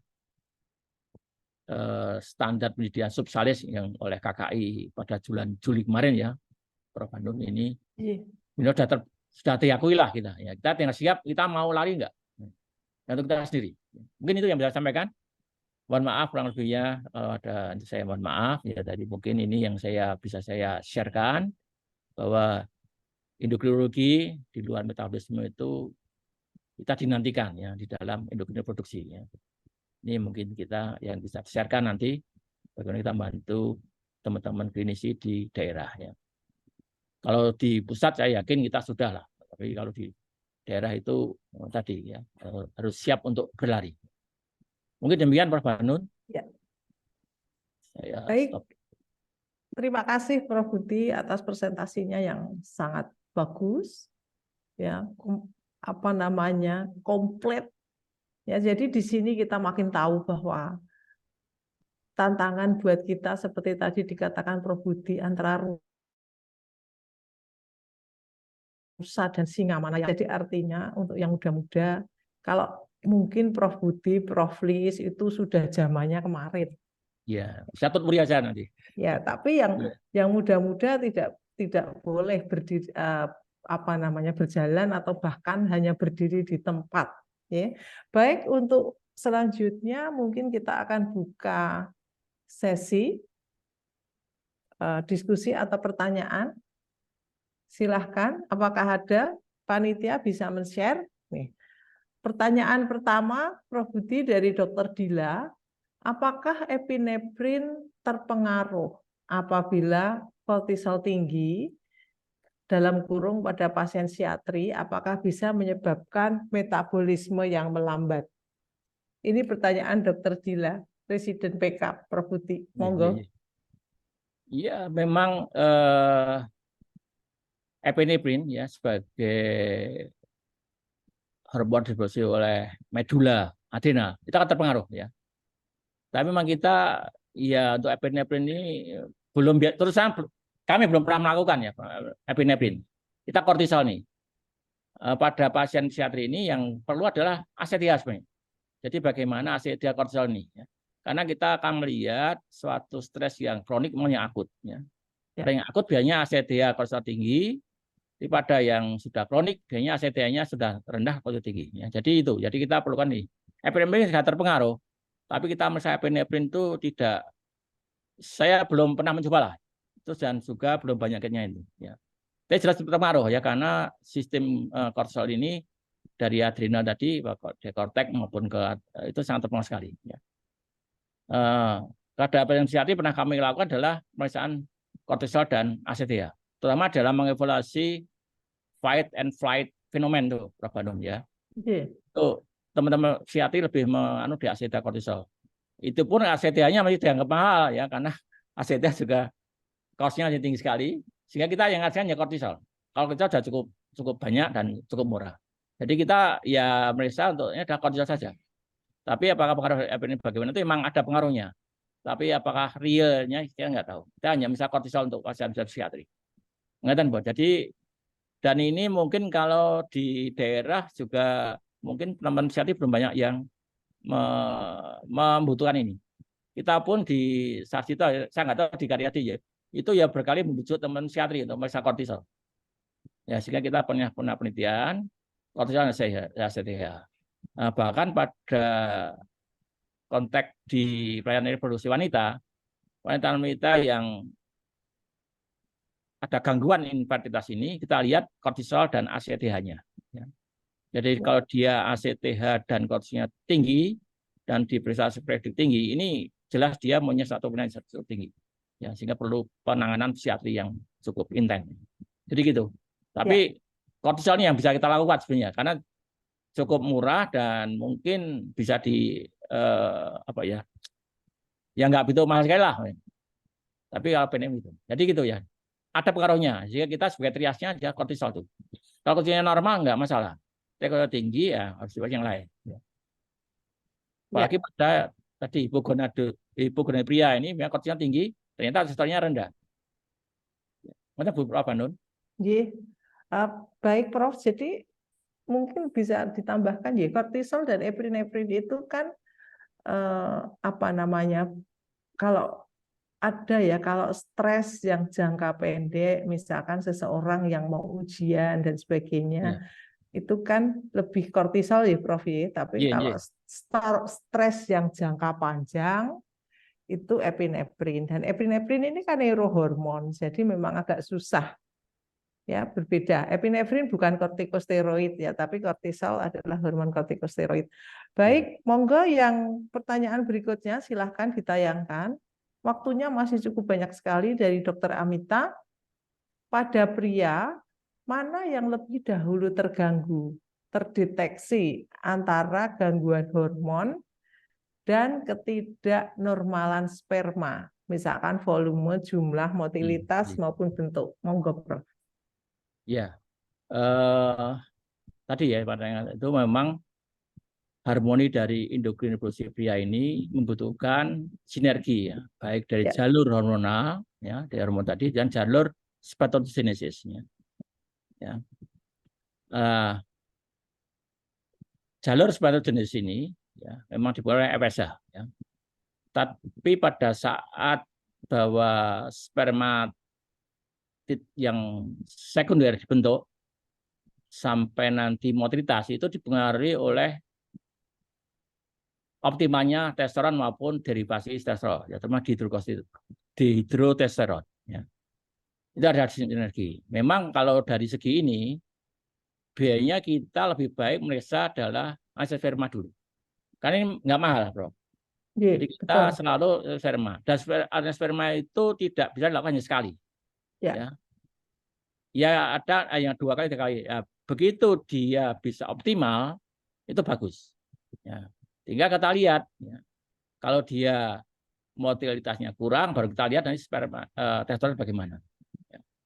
Jadi memang kita lebih dulu meriksa hasil sperma dulu. Ya. Tapi kita untuk penanganannya perlu pemeriksaan testosteron. Ya. Ya. Baik, terima kasih Prof. Budi. Lini pertama infertilitas pria memang analisa sperma dulu ya. Baru karena setelah ya itu nggak mahal loh. Kalau kita kadang pertimbangan adalah biaya, Prof. Betul. Ya. Begitu kita deteksi testosteron ya kita ya kan itu mereka sudah mundur dulu ya. Kita sperma dulu. Itu. Mengatakan Prof. Jadi kita kadang dalam infertilitas itu karena ini kan nggak dibayari oleh BPJS, dibayari oleh penjaminan, nggak ada penjaminan yang menanggung infertilitas. Mereka biaya sendiri. Ya kita harus mengamati tadi. Ya. Baik. Jadi pilihannya harus efektif, efisien, Prof. Saya itu yang perlu kita pertimbangkan. Apalagi ke Jogja itu masalah 5.000 aja udah jadi masalah. Padahal di Jogja makanan murah loh, Prof. Di Jogja itu. Pesta lab itu sudah kasih 5.000 aja mereka akan cari yang lebih murah lagi. Ya, jadi kita periksa sperma dulu. Pokoknya 2 kali jelek, nah kita lihat, oh dia baterainya kurang, baru kita lihat tadi. Iya. Baik Prof. Apakah masih ada pertanyaan lain, panitia? Ya. Dari Dr. Dayit. Selamat pagi Prof. Mohon izin bertanya. Apakah kadar AMH dapat dipakai sebagai penentuan diagnosis POI atau POR. Apabila bisa, bagaimana interpretasinya? Monggo. Iya, iya. Di sini definisi POI kenapa POR kenapa aja? Mungkin Dokter Dayin, karena istilahnya kok POI, POR. Iya, iya. Dokter Dayin bisa. Ya, mohon izin Prof untuk POI, Primary Ovarian Insufficiency, dan POR, Poor Ovarian Response. Oh, POR, Poor Poor Ovarian Response. oh, respon, iya. Iya, iya.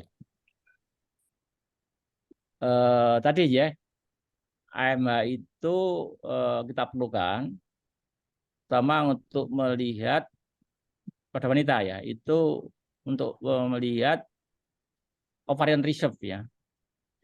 Jadi memang ovarian reserve itu pakai USG. Nah, kita dari AMH ya. Jadi kita lihat bahwa dengan tadi kalau pada masa reproduksi itu ya, kalau kurang dari 5,4 tadi ada responnya nanti jelek, tapi kalau lebih dari 12 tadi dia akan risiko untuk PCOS ya. Ya. Jadi memang diperlukan itu ya. Jadi untuk respon, poor respon itu kalau dia sangat rendah sekali ya. Di bawah 5,7 ya.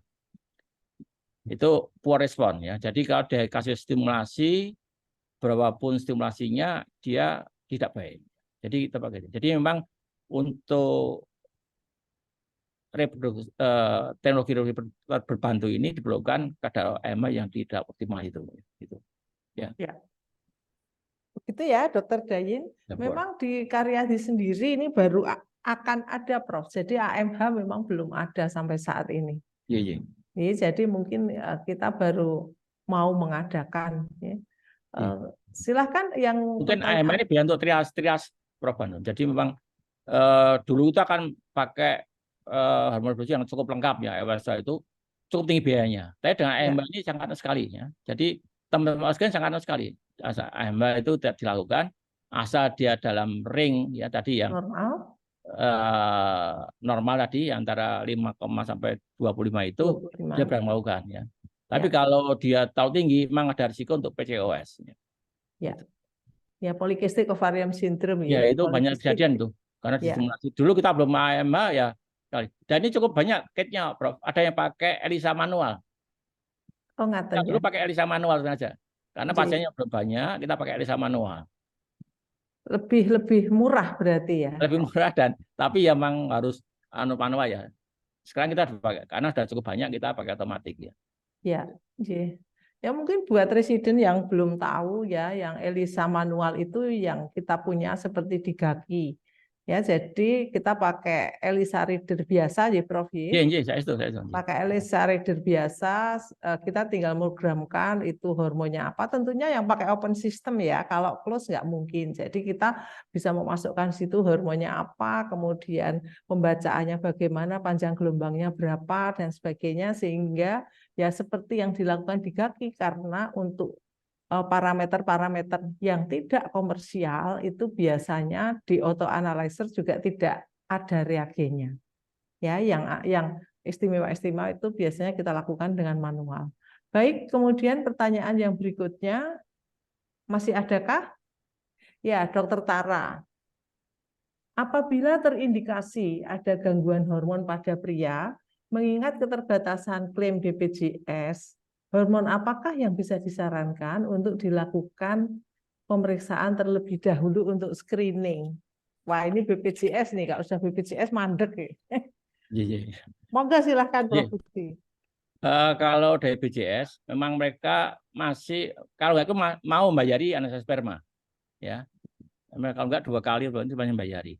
Tapi kalau begitu hormon memang belum ada. Kecuali beberapa instansi ya, seperti BI maupun Pertamina itu mau membayari hormon tertentu. Ya. Kalau hormon memang testosteron yang utama, ya. Testosteron yang utama, ya. Baru kalau kita yang lain. Jadi untuk laki-laki pertama adalah analisis sperma dulu ya. Kalau saya nyarankan analisis sperma itu tidak hanya sekali, 2 kali lah ya. Begitu dia mencapai normal dianggap normal. Dia sperma begitu.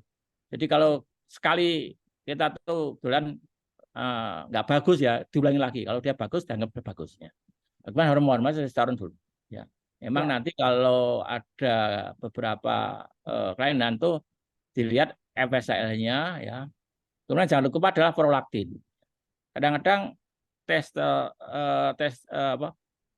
FSH-nya bagus, testosteronnya bagus, tapi analisis sperma jelek. Ternyata prolaktin. Ya, karena pada hiperprolaktin ini mengganggu efektivitas FSH tadi. Jadi mungkin dia ganggu FSH-nya sehingga spermanya nggak baik. Karena hasil akhir dari sinergi hormon reproduksi laki-laki itu adalah munculnya sperma yang optimal, yang itu. Jadi testosteron saya sarankan ya. Iya betul Prof. Jadi mungkin juga harus diingat ya, analisis sperma kenapa tadi Prof Budi menganjurkan lebih dari 1 kali? Karena apa? Ini untuk menghindari supaya diagnosis dari analisa sperma itu yang kita tegakkan itu benar. Karena apa? Kalau misalkan dalam analisa sperma itu 0 ya Prof Budi, berarti kan semua proses berhenti. Artinya semua proses untuk pasien ini kalau memang sudah diperiksa 2 kali ternyata tidak ada spermanya pada pria itu, kan berarti kan proses infertilitas pada pria ini tidak bisa dilanjutkan. Karena itu makanya analisa sperma ini yang paling didahulukan. Dan kita juga harus hati-hati karena kita mengeluarkan hasil analisis sperma itu bisa terjadi kiamat nantinya. Ya, kalau sampai hasilnya. Karena saya juga pernah punya pengalaman itu Prof. Kalau dilihat luarnya, makanya hormon tidak selalu ekuivalen dengan jumlah sperma ya Prof ya. Jadi kalau dilihat orangnya gagah, tinggi, ya begitu dianalisis spermanya itu benar-benar tidak ada sama sekali. Bukan hanya azoospermia, tapi tidak ada. Ini sudah diulang 2 kali. Jadi kalau seperti ini kan kita jangan sampailah ya kita misalkan mengeluarkan hasil sebagai seorang yang bekerja di laboratorium ternyata hasilnya tidak tepat. Kalau sperma gini Bu, kadang-kadang kita kalau sperma jelek ya atau azoospermi, jangan lupa periksa fruktosa, Bro. Ya, fruktosa ya, karena itu ya jadi kadang-kadang kan di fase epidemis itu buntu ya. Spermanya nggak keluar, tapi dia produksi ya. Itu kalau dia fruktosnya 0 negatif, baik fruktosnya kualitatif bisa Prof. Jadi dengan kualitatif itu bisa ada fruktosnya jelek, negatif, berarti memang buntu itu. Nah, buntu itu tidak nanti bisa keluar ya. Testis. Kalau di USG testis itu testisnya juga berkembang, mungkin dilakukan biopsi oleh urolog yang biopsi. Begitu ada sperma yang keluar, kita bisa periksa fertilitas tadi. Jadi kalau nanti itu harus dilakukan ICSI tadi. Jadi sekarang banyak pakai ICSI karena orangnya betul alas spermanya jelek, tapi testisnya berfungsi dan kemudian dilakukan biopsi, dilakukan ICSI. Iya, jadi jangan lupa pakai fruktosa. Fruktosa bisa pakai yang kualitatif saja. Baik. Varikokel bagaimana, Prof? Varikokel itu ternyata enggak banyak yang orang varikokel punya aturan baik. Kalau memang sudah lainnya kadang mungkin kita lainnya varikokel nih. Tapi orang varikokel itu ternyata ya masih banyak yang mungkin sekitar 60% orang varikokel masih bagus hasilnya. Tapi diatasi varikokelnya dulu ya, Prof? Iya, kadang urolog begitu. Kalau yang sangat besar memang varikokel dilakukan dulu. Tapi ya itu kalau nanti dilihat juga dari spermanya. Sekali memang sperma sekali ya. Oh ternyata spermanya masih bagus ya. Sehingga itu terus berjalan aja. Jadi ada varikokel tapi spermanya bagus ya nggak masalah. Tapi spermanya jelek ada varikokel, itu dioperasi mereka. Baik, matur nuwun Prof. Yang ada lagi? Masih ada pertanyaan? Ya. Pertanyaan dari Dr. Dewi. Selamat pagi Prof. Vidi. Mohon izin bertanya. Pada pemeriksaan AFH dengan metode ELISA dapat terjadi inakurasi apabila defisiensi vitamin D. Apa pengaruh vitamin D terhadap kadar hormon AMH dan seberapa besar inakurasinya? Terima kasih. Monggo, Prof. Oh iya ya. Ini memang di dalam teknik AMH itu dikatakan interpretasinya tidak boleh ada deviasi vitamin D. Mekanismenya mungkin sama, belum begitu Prof. Mohon maaf Belum ini. jelas. Ya, mungkin Dokter Meta bisa lebih tahu kan dia beliau dua vitamin D. Atau Prof. Lisa nih. Saya ini terus terang mohon maaf saya tentang ini saya nggak begitu banyak. Tapi ini masalah satu dari AMH itu sebaiknya tidak ada defisiensi vitamin D. Ya. Ada saya rasa Prof. Lis hadir ya di sini. Apakah Prof. Lis bisa memberikan sharingnya?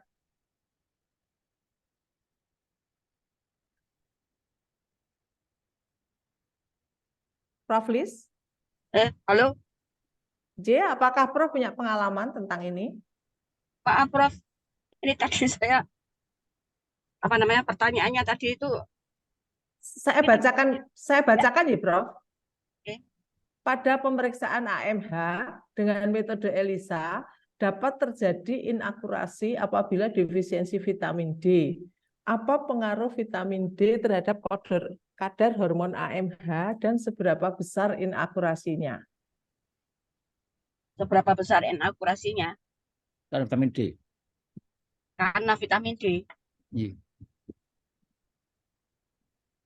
Saya kok nggak ya itu tentang itu. Iya, Ya, iya. dengar itu tentang itu di kod. Jadi kan berarti harus ada vitamin D sekian, terus AMH-nya sekian gitu. Kok belum ada ya rasanya? J, jadi mungkin betul ya yang tadi seperti diceritakan Prof. Budi bahwa untuk syarat pemeriksaan hormon AFH itu diantaranya adalah tidak defisiensi vitamin D. Iya. Iya. Tapi mungkin untuk kenapa disyaratkan Tepatnya itu ya. ya Oh, kita harus ya. harus baca lagi. Dokter Meta, wonten? Bagaimana? Maaf. Iya, apakah ada Dokter Meta yang hobi vitamin D? Iya, karena dulu kan Ditepatkan berapa rasanya kok belum pernah ya? Belum, saya rasa belum, Prof. defisiensi. Berarti ini kurang dari 20 ya? Kurang dari 20 itu defisiensi, Prof. Banu. Iya, yang habis kurang 20. Pengaruhnya apa, Dokter Meta, kok tidak boleh? Artinya kalau ini dengan ELISA saya sendiri belum pernah membaca. Mungkin nanti saya coba cari terlebih dahulu. Karena kan kalau misalnya di sini yang disampaikan itu pemeriksaan AMH dengan metode yang ELISA. Nah itu mungkin dari insert kit atau apa yang mungkin perlu dipelajari lebih dahulu, Prof. Karena saya sendiri belum pernah membaca mengenai ini. Kalau misalnya kadarnya AMH kemudian dengan defisiensi vitamin D, nah mungkin ada ya Prof kaitannya, karena mungkin dengan adanya defisiensi vitamin D itu sendiri mungkin dari keadaan hormonalnya dan lain sebagainya itu juga bisa berpengaruh ke sana gitu. Iya, cuman tidak langsung ya. Iya, Prof. Tapi Ya, kalau tidak. ini yang ditanyakan adalah inakurasi untuk pemeriksaan ELISA, saya sendiri kurang paham. Karena dari mungkin dari antigennya atau bagaimana, mungkin yang ada kemiripan atau bagaimana itu yang mungkin harus dibaca lebih dalam lagi, Prof. Iya. Memang antigen antibodinya mirip bentuknya begitu. Itu yang saya belum pernah membaca, Prof. Ya, ini memang berat ya. Kalau inakurasi itu kan ada perhitungannya. Jadi ini memang iya, jadi agak berat. Mungkin Dokter Dewi mungkin sumber bacaannya apa ini? Nyun sewu Prof, tadi dari slide-nya Prof Budi ada disebutkan bahwa pada pemeriksaan AMH dengan ELISA kemudian ada disebutkan inakurasi pada kondisi defisiensi vitamin D. Sementara kita sendiri di Indonesia kan banyak yang defisiensi vitamin D ya, Prof. Itu yang defisiensi itu dalam insert kit di ELISA. Tapi dengan Kobas enggak sebutkan. Kalau ELISA yang manual itu memang banyak teknik untuk AMH ini pabrikannya adalah home manufacture dari China. Itu banyak. Oh, itu ya, Prof. Jadi mereka mensyaratkan itu ya. Jadi ini mungkin spesifik untuk kit tertentu nih, Prof. Kit tertentu. Yang ELISA. Tapi di Kobas enggak disebutkan. Ya. Berarti Dokter Dewi ini khusus ya. Nanti mungkin kita bisa pelajari lebih dalam. Baik, terima kasih Dokter Dewi. Pertanyaan selanjutnya. Dr. Irma, selamat pagi Prof. Budi, mohon izin bertanya, bagaimana pengaruh mekanisme kerja AMH terhadap kasus keganasan? Kasus keganasan apa ya ini? Gonada mungkin ya. Oh, gonade. Monggo, Gonada. silakan. Ya, karena AMH itu kan diproduksi oleh sel Sertoli maupun sel folikel ya, di preantal ya.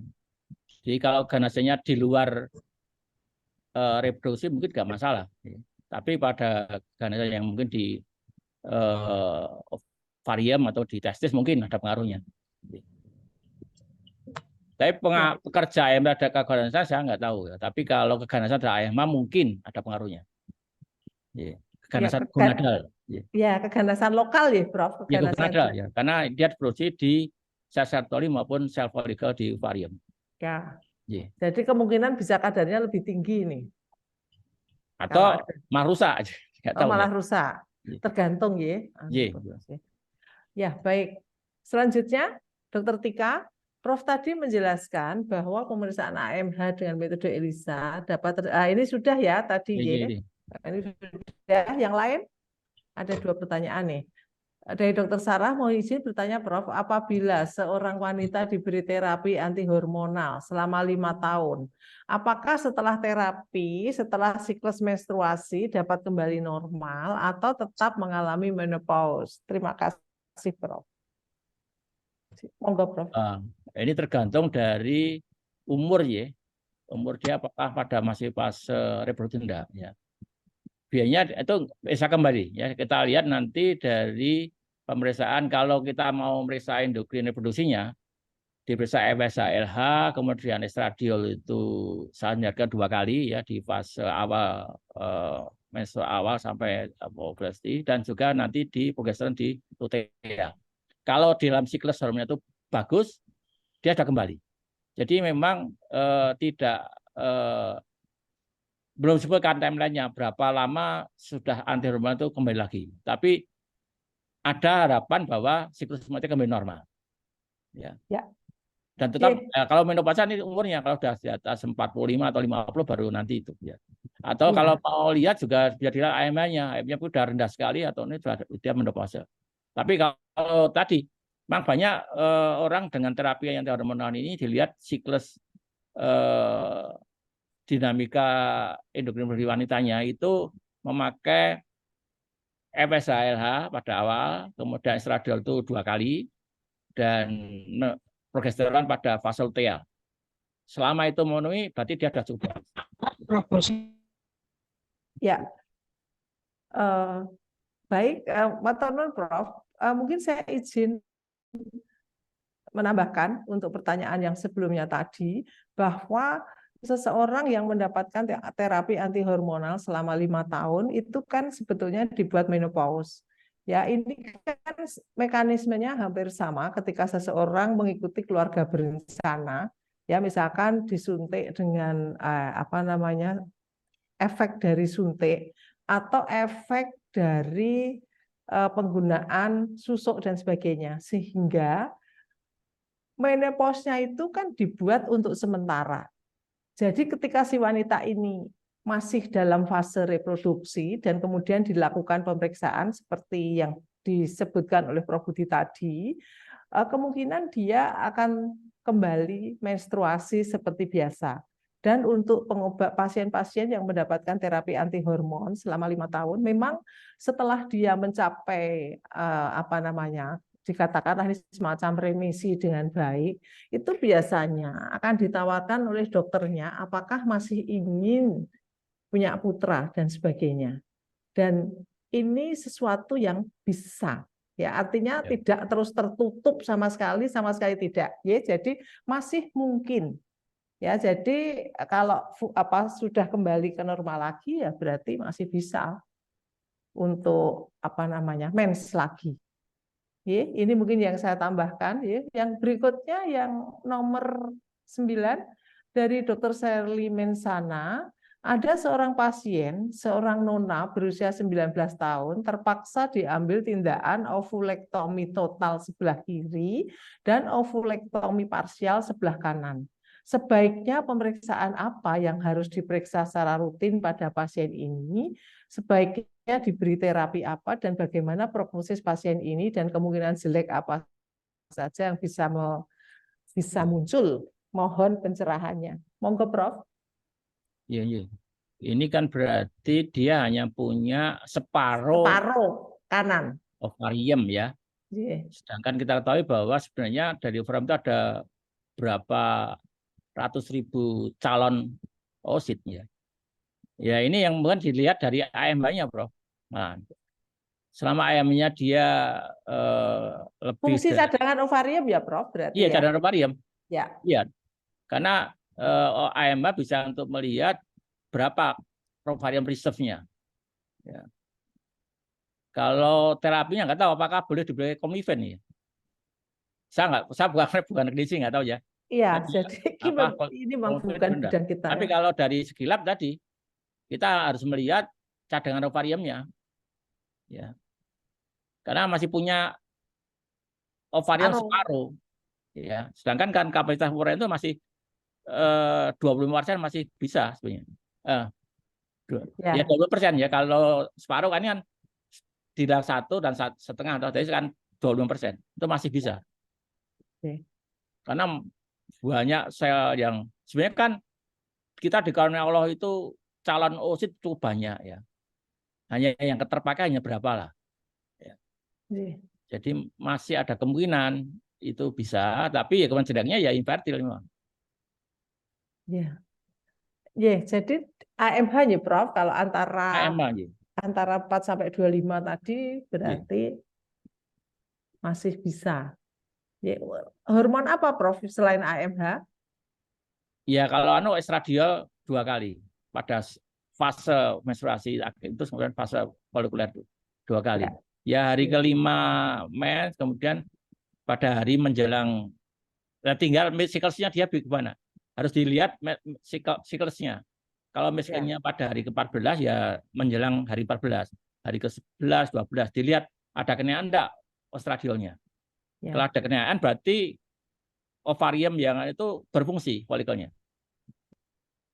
Jadi mungkin penting ya Prof untuk pemeriksaan estradiol itu menanyakan siklus menstruasinya ya pada pasien. Iya, emang harus sebaiknya kita tahu siklus harian dia. Sehingga kita menentukan kapan dia mid ovulasi tadi. Ya. Jadi dilakukan awal fase menstruasi dan kemudian menjelang tadi menstruasi berikut. Asal ada kenaikan dan di USG itu kelihatan perkembangan folikel, jadi bagus. Karena banyak pasien itu folikelnya berkembang tapi dia nggak produksi estradiol. Jadi estradiolnya flat, berarti nggak akan jadi ovulasi itu. Mengerti, Bro? Anovulatuar berarti. Anovulatuar, itu anovulatuar. Nah, terapinya saya nggak tahu ini biasanya hanya Clomifene apa, nggak tahu. Ada juga pakai stimulan Genera ya. Tapi kalau kami dari segi lab diperiksa adalah estradiol. Ya. 2 kali. Baik Prof, matur nuwun. Apakah masih ada pertanyaan lagi? Nah. Ya, dari Dr. Vidya, mohon izin bertanya Prof, kira-kira bagaimana terjadi mekanisme menstruasi anovulatoar? Tadi baru disebutkan. Sekiranya pemeriksaan apa yang dilakukan untuk mendampingi persiapan dan proses IVF maupun IVM yang efektif dan efisien untuk pasien terencana IVF pada laki-laki dan wanita. Monggo Prof. Jadi ini persiapan untuk melakukan IVF atau IVM ini. Iya. Kalau dari mekanisme ovulasi itu ya adanya siklus men tapi tidak terjadi ovulasi. Ya. Nah, kita dari lab itu bisa melihat tadi ya, kalau mau melihat fungsi ovariumnya, fungsi itu folikelnya itu dari estradiol 2 kali tadi. Tapi bisa kita lakukan juga adalah progesteron pada fase luteal. Jadi sudah ada ovulasi, kemudian hampir menjelang men itu kita periksa di fase luteal, dilihat progesteronnya. Kalau nggak ada progesteron berarti nggak ada ovulasi. Ya, itu yang kita lihat untuk tadi ya. Kalau mendampingi IVM ya tadi kita periksa endokrin reproduksi seluruhan, FSH, LH, estradiol 2 kali dan progesteron tadi, dan tidak lupa adalah AMH dan prolaktin. Ya. Karena prolaktin itu kalau dia tinggi mengganggu efektivitas dari FSH. Ya. Ya. Baik ya, jadi komplit ini kalau mau IVF dan IVM. Ya, belum lagi nanti juga prosesnya ini agak lama ya, harus bed rest dan sebagainya. Tapi kalau mau triase ya saya kalau di daerah mungkin AMH saja. AMH itu bagus ya dikirim ke pusat. Ya. Dari mana saya kirim ke Karyadi tidak masalah. Jadi kita di daerah itu untuk triase untuk kandidatnya. Bahwa kandidatnya adalah available atau visible untuk IVF. Nah, dilihat dari AMH-nya. Tapi begitu AMH-nya jelek, ya nggak usah. Nanti keluar biaya banyak, nggak akan berhasil itu. Oke. Baik. Matur nuwun. Ada pertanyaan lain? Waktunya masih ada. Nah, sebentar saya akan lihat yang di chat.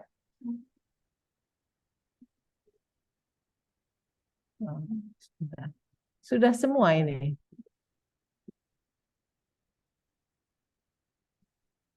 Devi, Irma.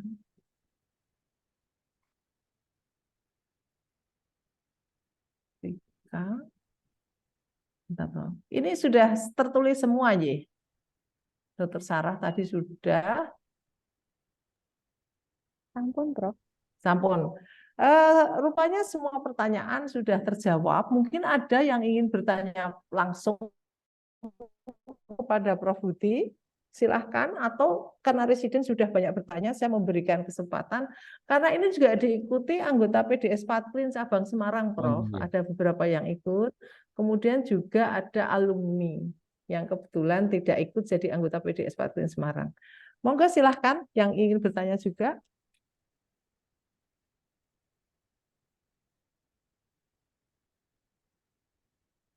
Kalau sudah tidak bertanya, saya mungkin akan mengajukan pertanyaan, Prof. Ini karena sekarang ini kan banyak sekali diet vegetarian ya, Prof. Ya.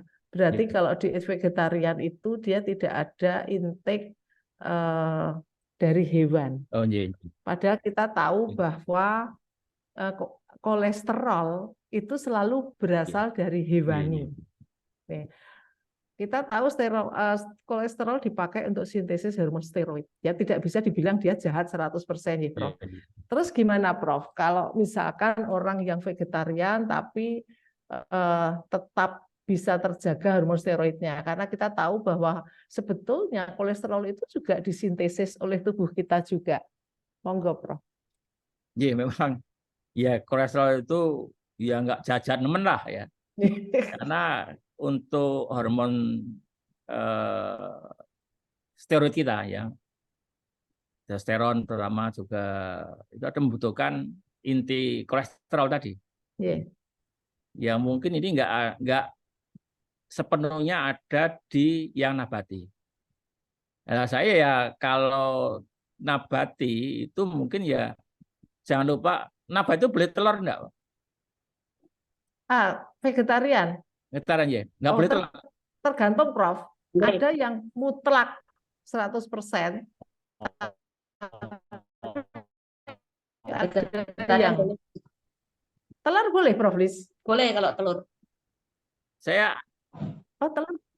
Saya ada teman saya vegetarian tapi dia masih makan telur. Nah, kita diperiksa ya ternyata reproduksinya masih baik gitu.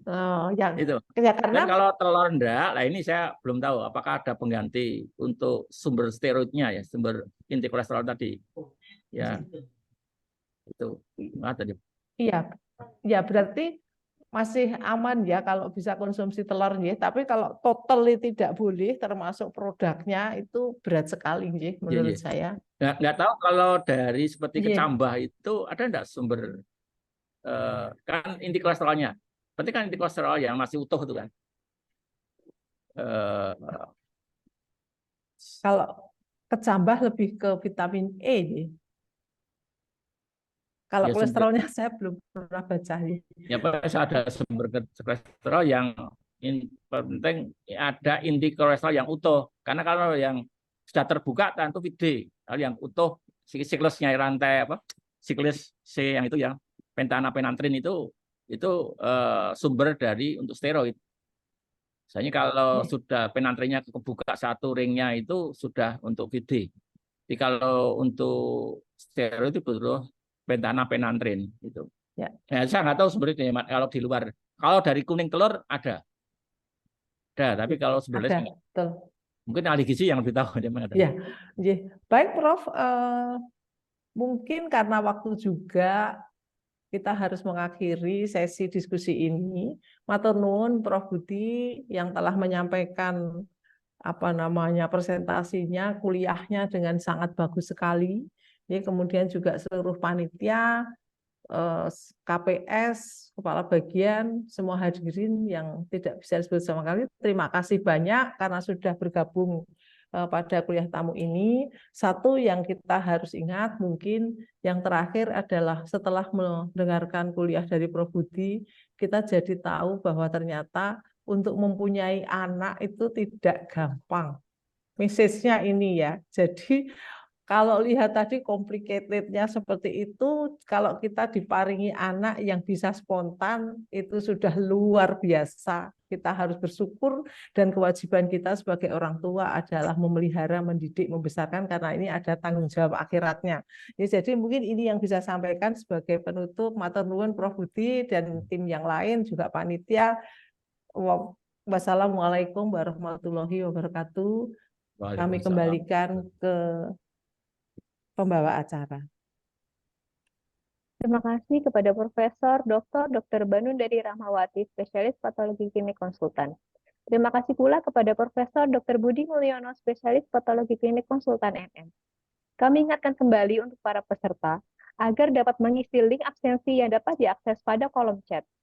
Sebagai tambahan informasi dalam kuliah tamu pada pagi hari ini akan mendapatkan e-sertifikat tanpa SKPID. Mohon izin kepada Profesor, Dokter, serta Bapak Ibu sekalian, sebelum meninggalkan acara, berkenan untuk kita foto bersama. Kepada Profesor Dr. Budi Mulyono, spesialis patologi klinik konsultan MM, Profesor Dr. Banundari Rahmawati, spesialis patologi klinik konsultan, Dr. Dwi Retnoningrum, spesialis patologi klinik konsultan, Dr. Nyoma Suci Widyastiti MK, spesialis patologi klinik konsultan, dan Profesor Dr. Lisyani B. Suromo, spesialis patologi klinik konsultan, untuk berkenan membuka kamera, karena kita akan melakukan foto bersama. Mohon izin foto bersama akan saya pandu. 1, 2, 3. Sekali lagi. 1, 2, 3. Baik, terima kasih. Bagi seluruh hadirin, dimohon untuk membuka kamera.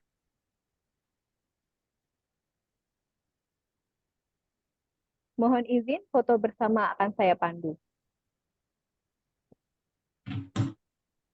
1, 2, 3. Untuk selanjutnya, 1, 2, 3. Selanjutnya, 1, 2, 3. Demikianlah rangkaian acara kuliah tamu pada hari ini. Terima kasih kepada Profesor Dr. Budi Mulyono, spesialis patologi klinik konsultan MM, yang telah berkenan menjadi pembicara dalam kegiatan pada pagi hari ini. Tak lupa kami ucapkan terima kasih atas partisipasi para peserta yang telah meluangkan waktunya untuk menghadiri kuliah tamu pada pagi hari ini. Semoga ilmu yang telah diberikan dapat menambah wawasan untuk kita semua. Di akhir kata, kami segenap panitia memohon maaf atas segala kekurangan selama berjalannya acara pada hari ini. Wassalamualaikum warahmatullahi wabarakatuh. Waalaikumsalam warahmatullahi wabarakatuh. Matur nuwun Prof. Matur nuwun Prof. Budi, matur nuwun Terima sangat. kasih. Sampai jumpa di lain kesempatan. Yes, sehat Prof. Please. Yes, sehat sama-sama. Yang paling dekat nanti di Joglo ya. Joglo. Joglo Solo. Joglonya Jogja. Jogja atau Solo? Sehat, Prof. Ya. Joglo Sehat, Prof. Semua. Pak Anton. Iya. Ya, sehat-sehat semua. Baik. Terima kasih Prof. Budi. Turun salib dulu. Iya, mohon izin. Prof.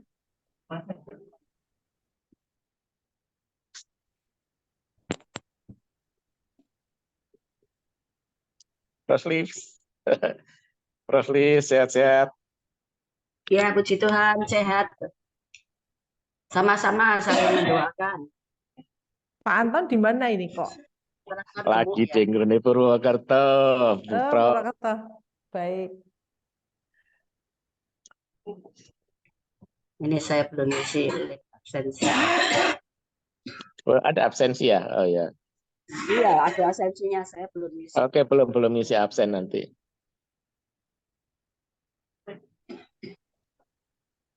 Halo Pak Dewa. Ya, linknya hilang. Absensinya ya? Iya, daftar absensinya mungkin bisa di-share Anton, Pak ulang. Anton itu loh, Prof. Oh ya. Sebentar. Awet Terus muda, ya. Angkatan pertama itu, Pak. Waduh, Pak luar Dandan. biasa. Luar biasa. Kudunya arisan ya, kita tidak pernah ketemu ya. Lah, ya ketemulah. Ayo gawe acara menaik kumpul-kumpul reunian. Lagi saya seneng-seneng ngono, dadi awet enom. Nah, iya. Ayo reunian Ya, menaik. lanjut ya. Ya. Ya, Ya. monggo Prof Lis. Ya, Monggo. Prof Banun, bareng ngan pamit. Sampai jumpa di lain kesempatan. Monggo Bu Her. Mohon pamit semua, Dr. Suci, Prof. Banun, Prof. Budi, Prof. Lis, dan teman-teman semua. Sehat-sehat, ya. Sehat selalu Dokter Anton. Ya, sehat-sehat semua.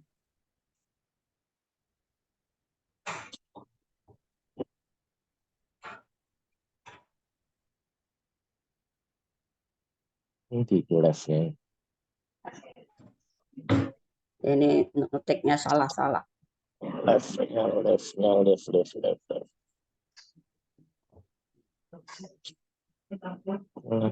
Mana nih? Oh, hilang.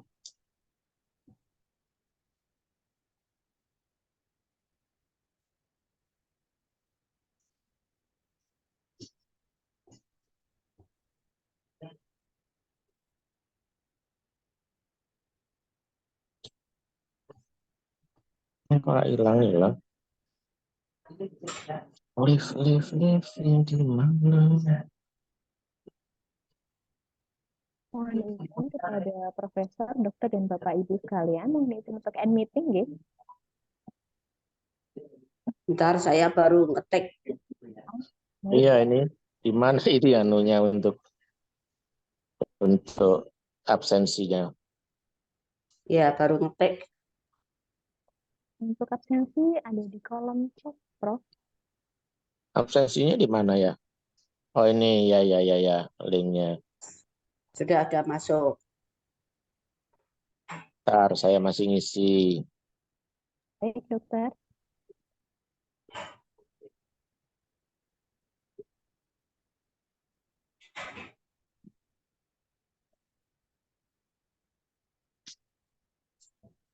Sudah saya isi. Mudah-mudahan sudah terekam ya. Ini matur nuwun, Terima Prof. kasih. Saya izin keluar, ya. Ini, Prof. Matur nuwun, Prof. Ya, terus.com. Ya.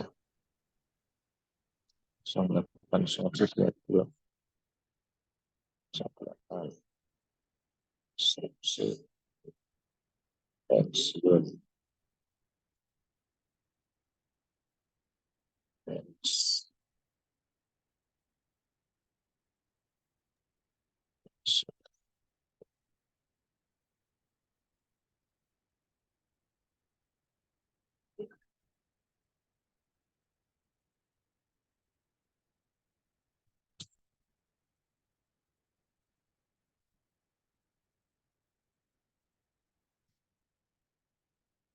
ya, mohon izin live, mudah-mudahan sudah terekam. Salam buat semua. Terima kasih, Dokter. Mohon izin kepada Dokter, Bapak, Ibu, kami end meeting, ya.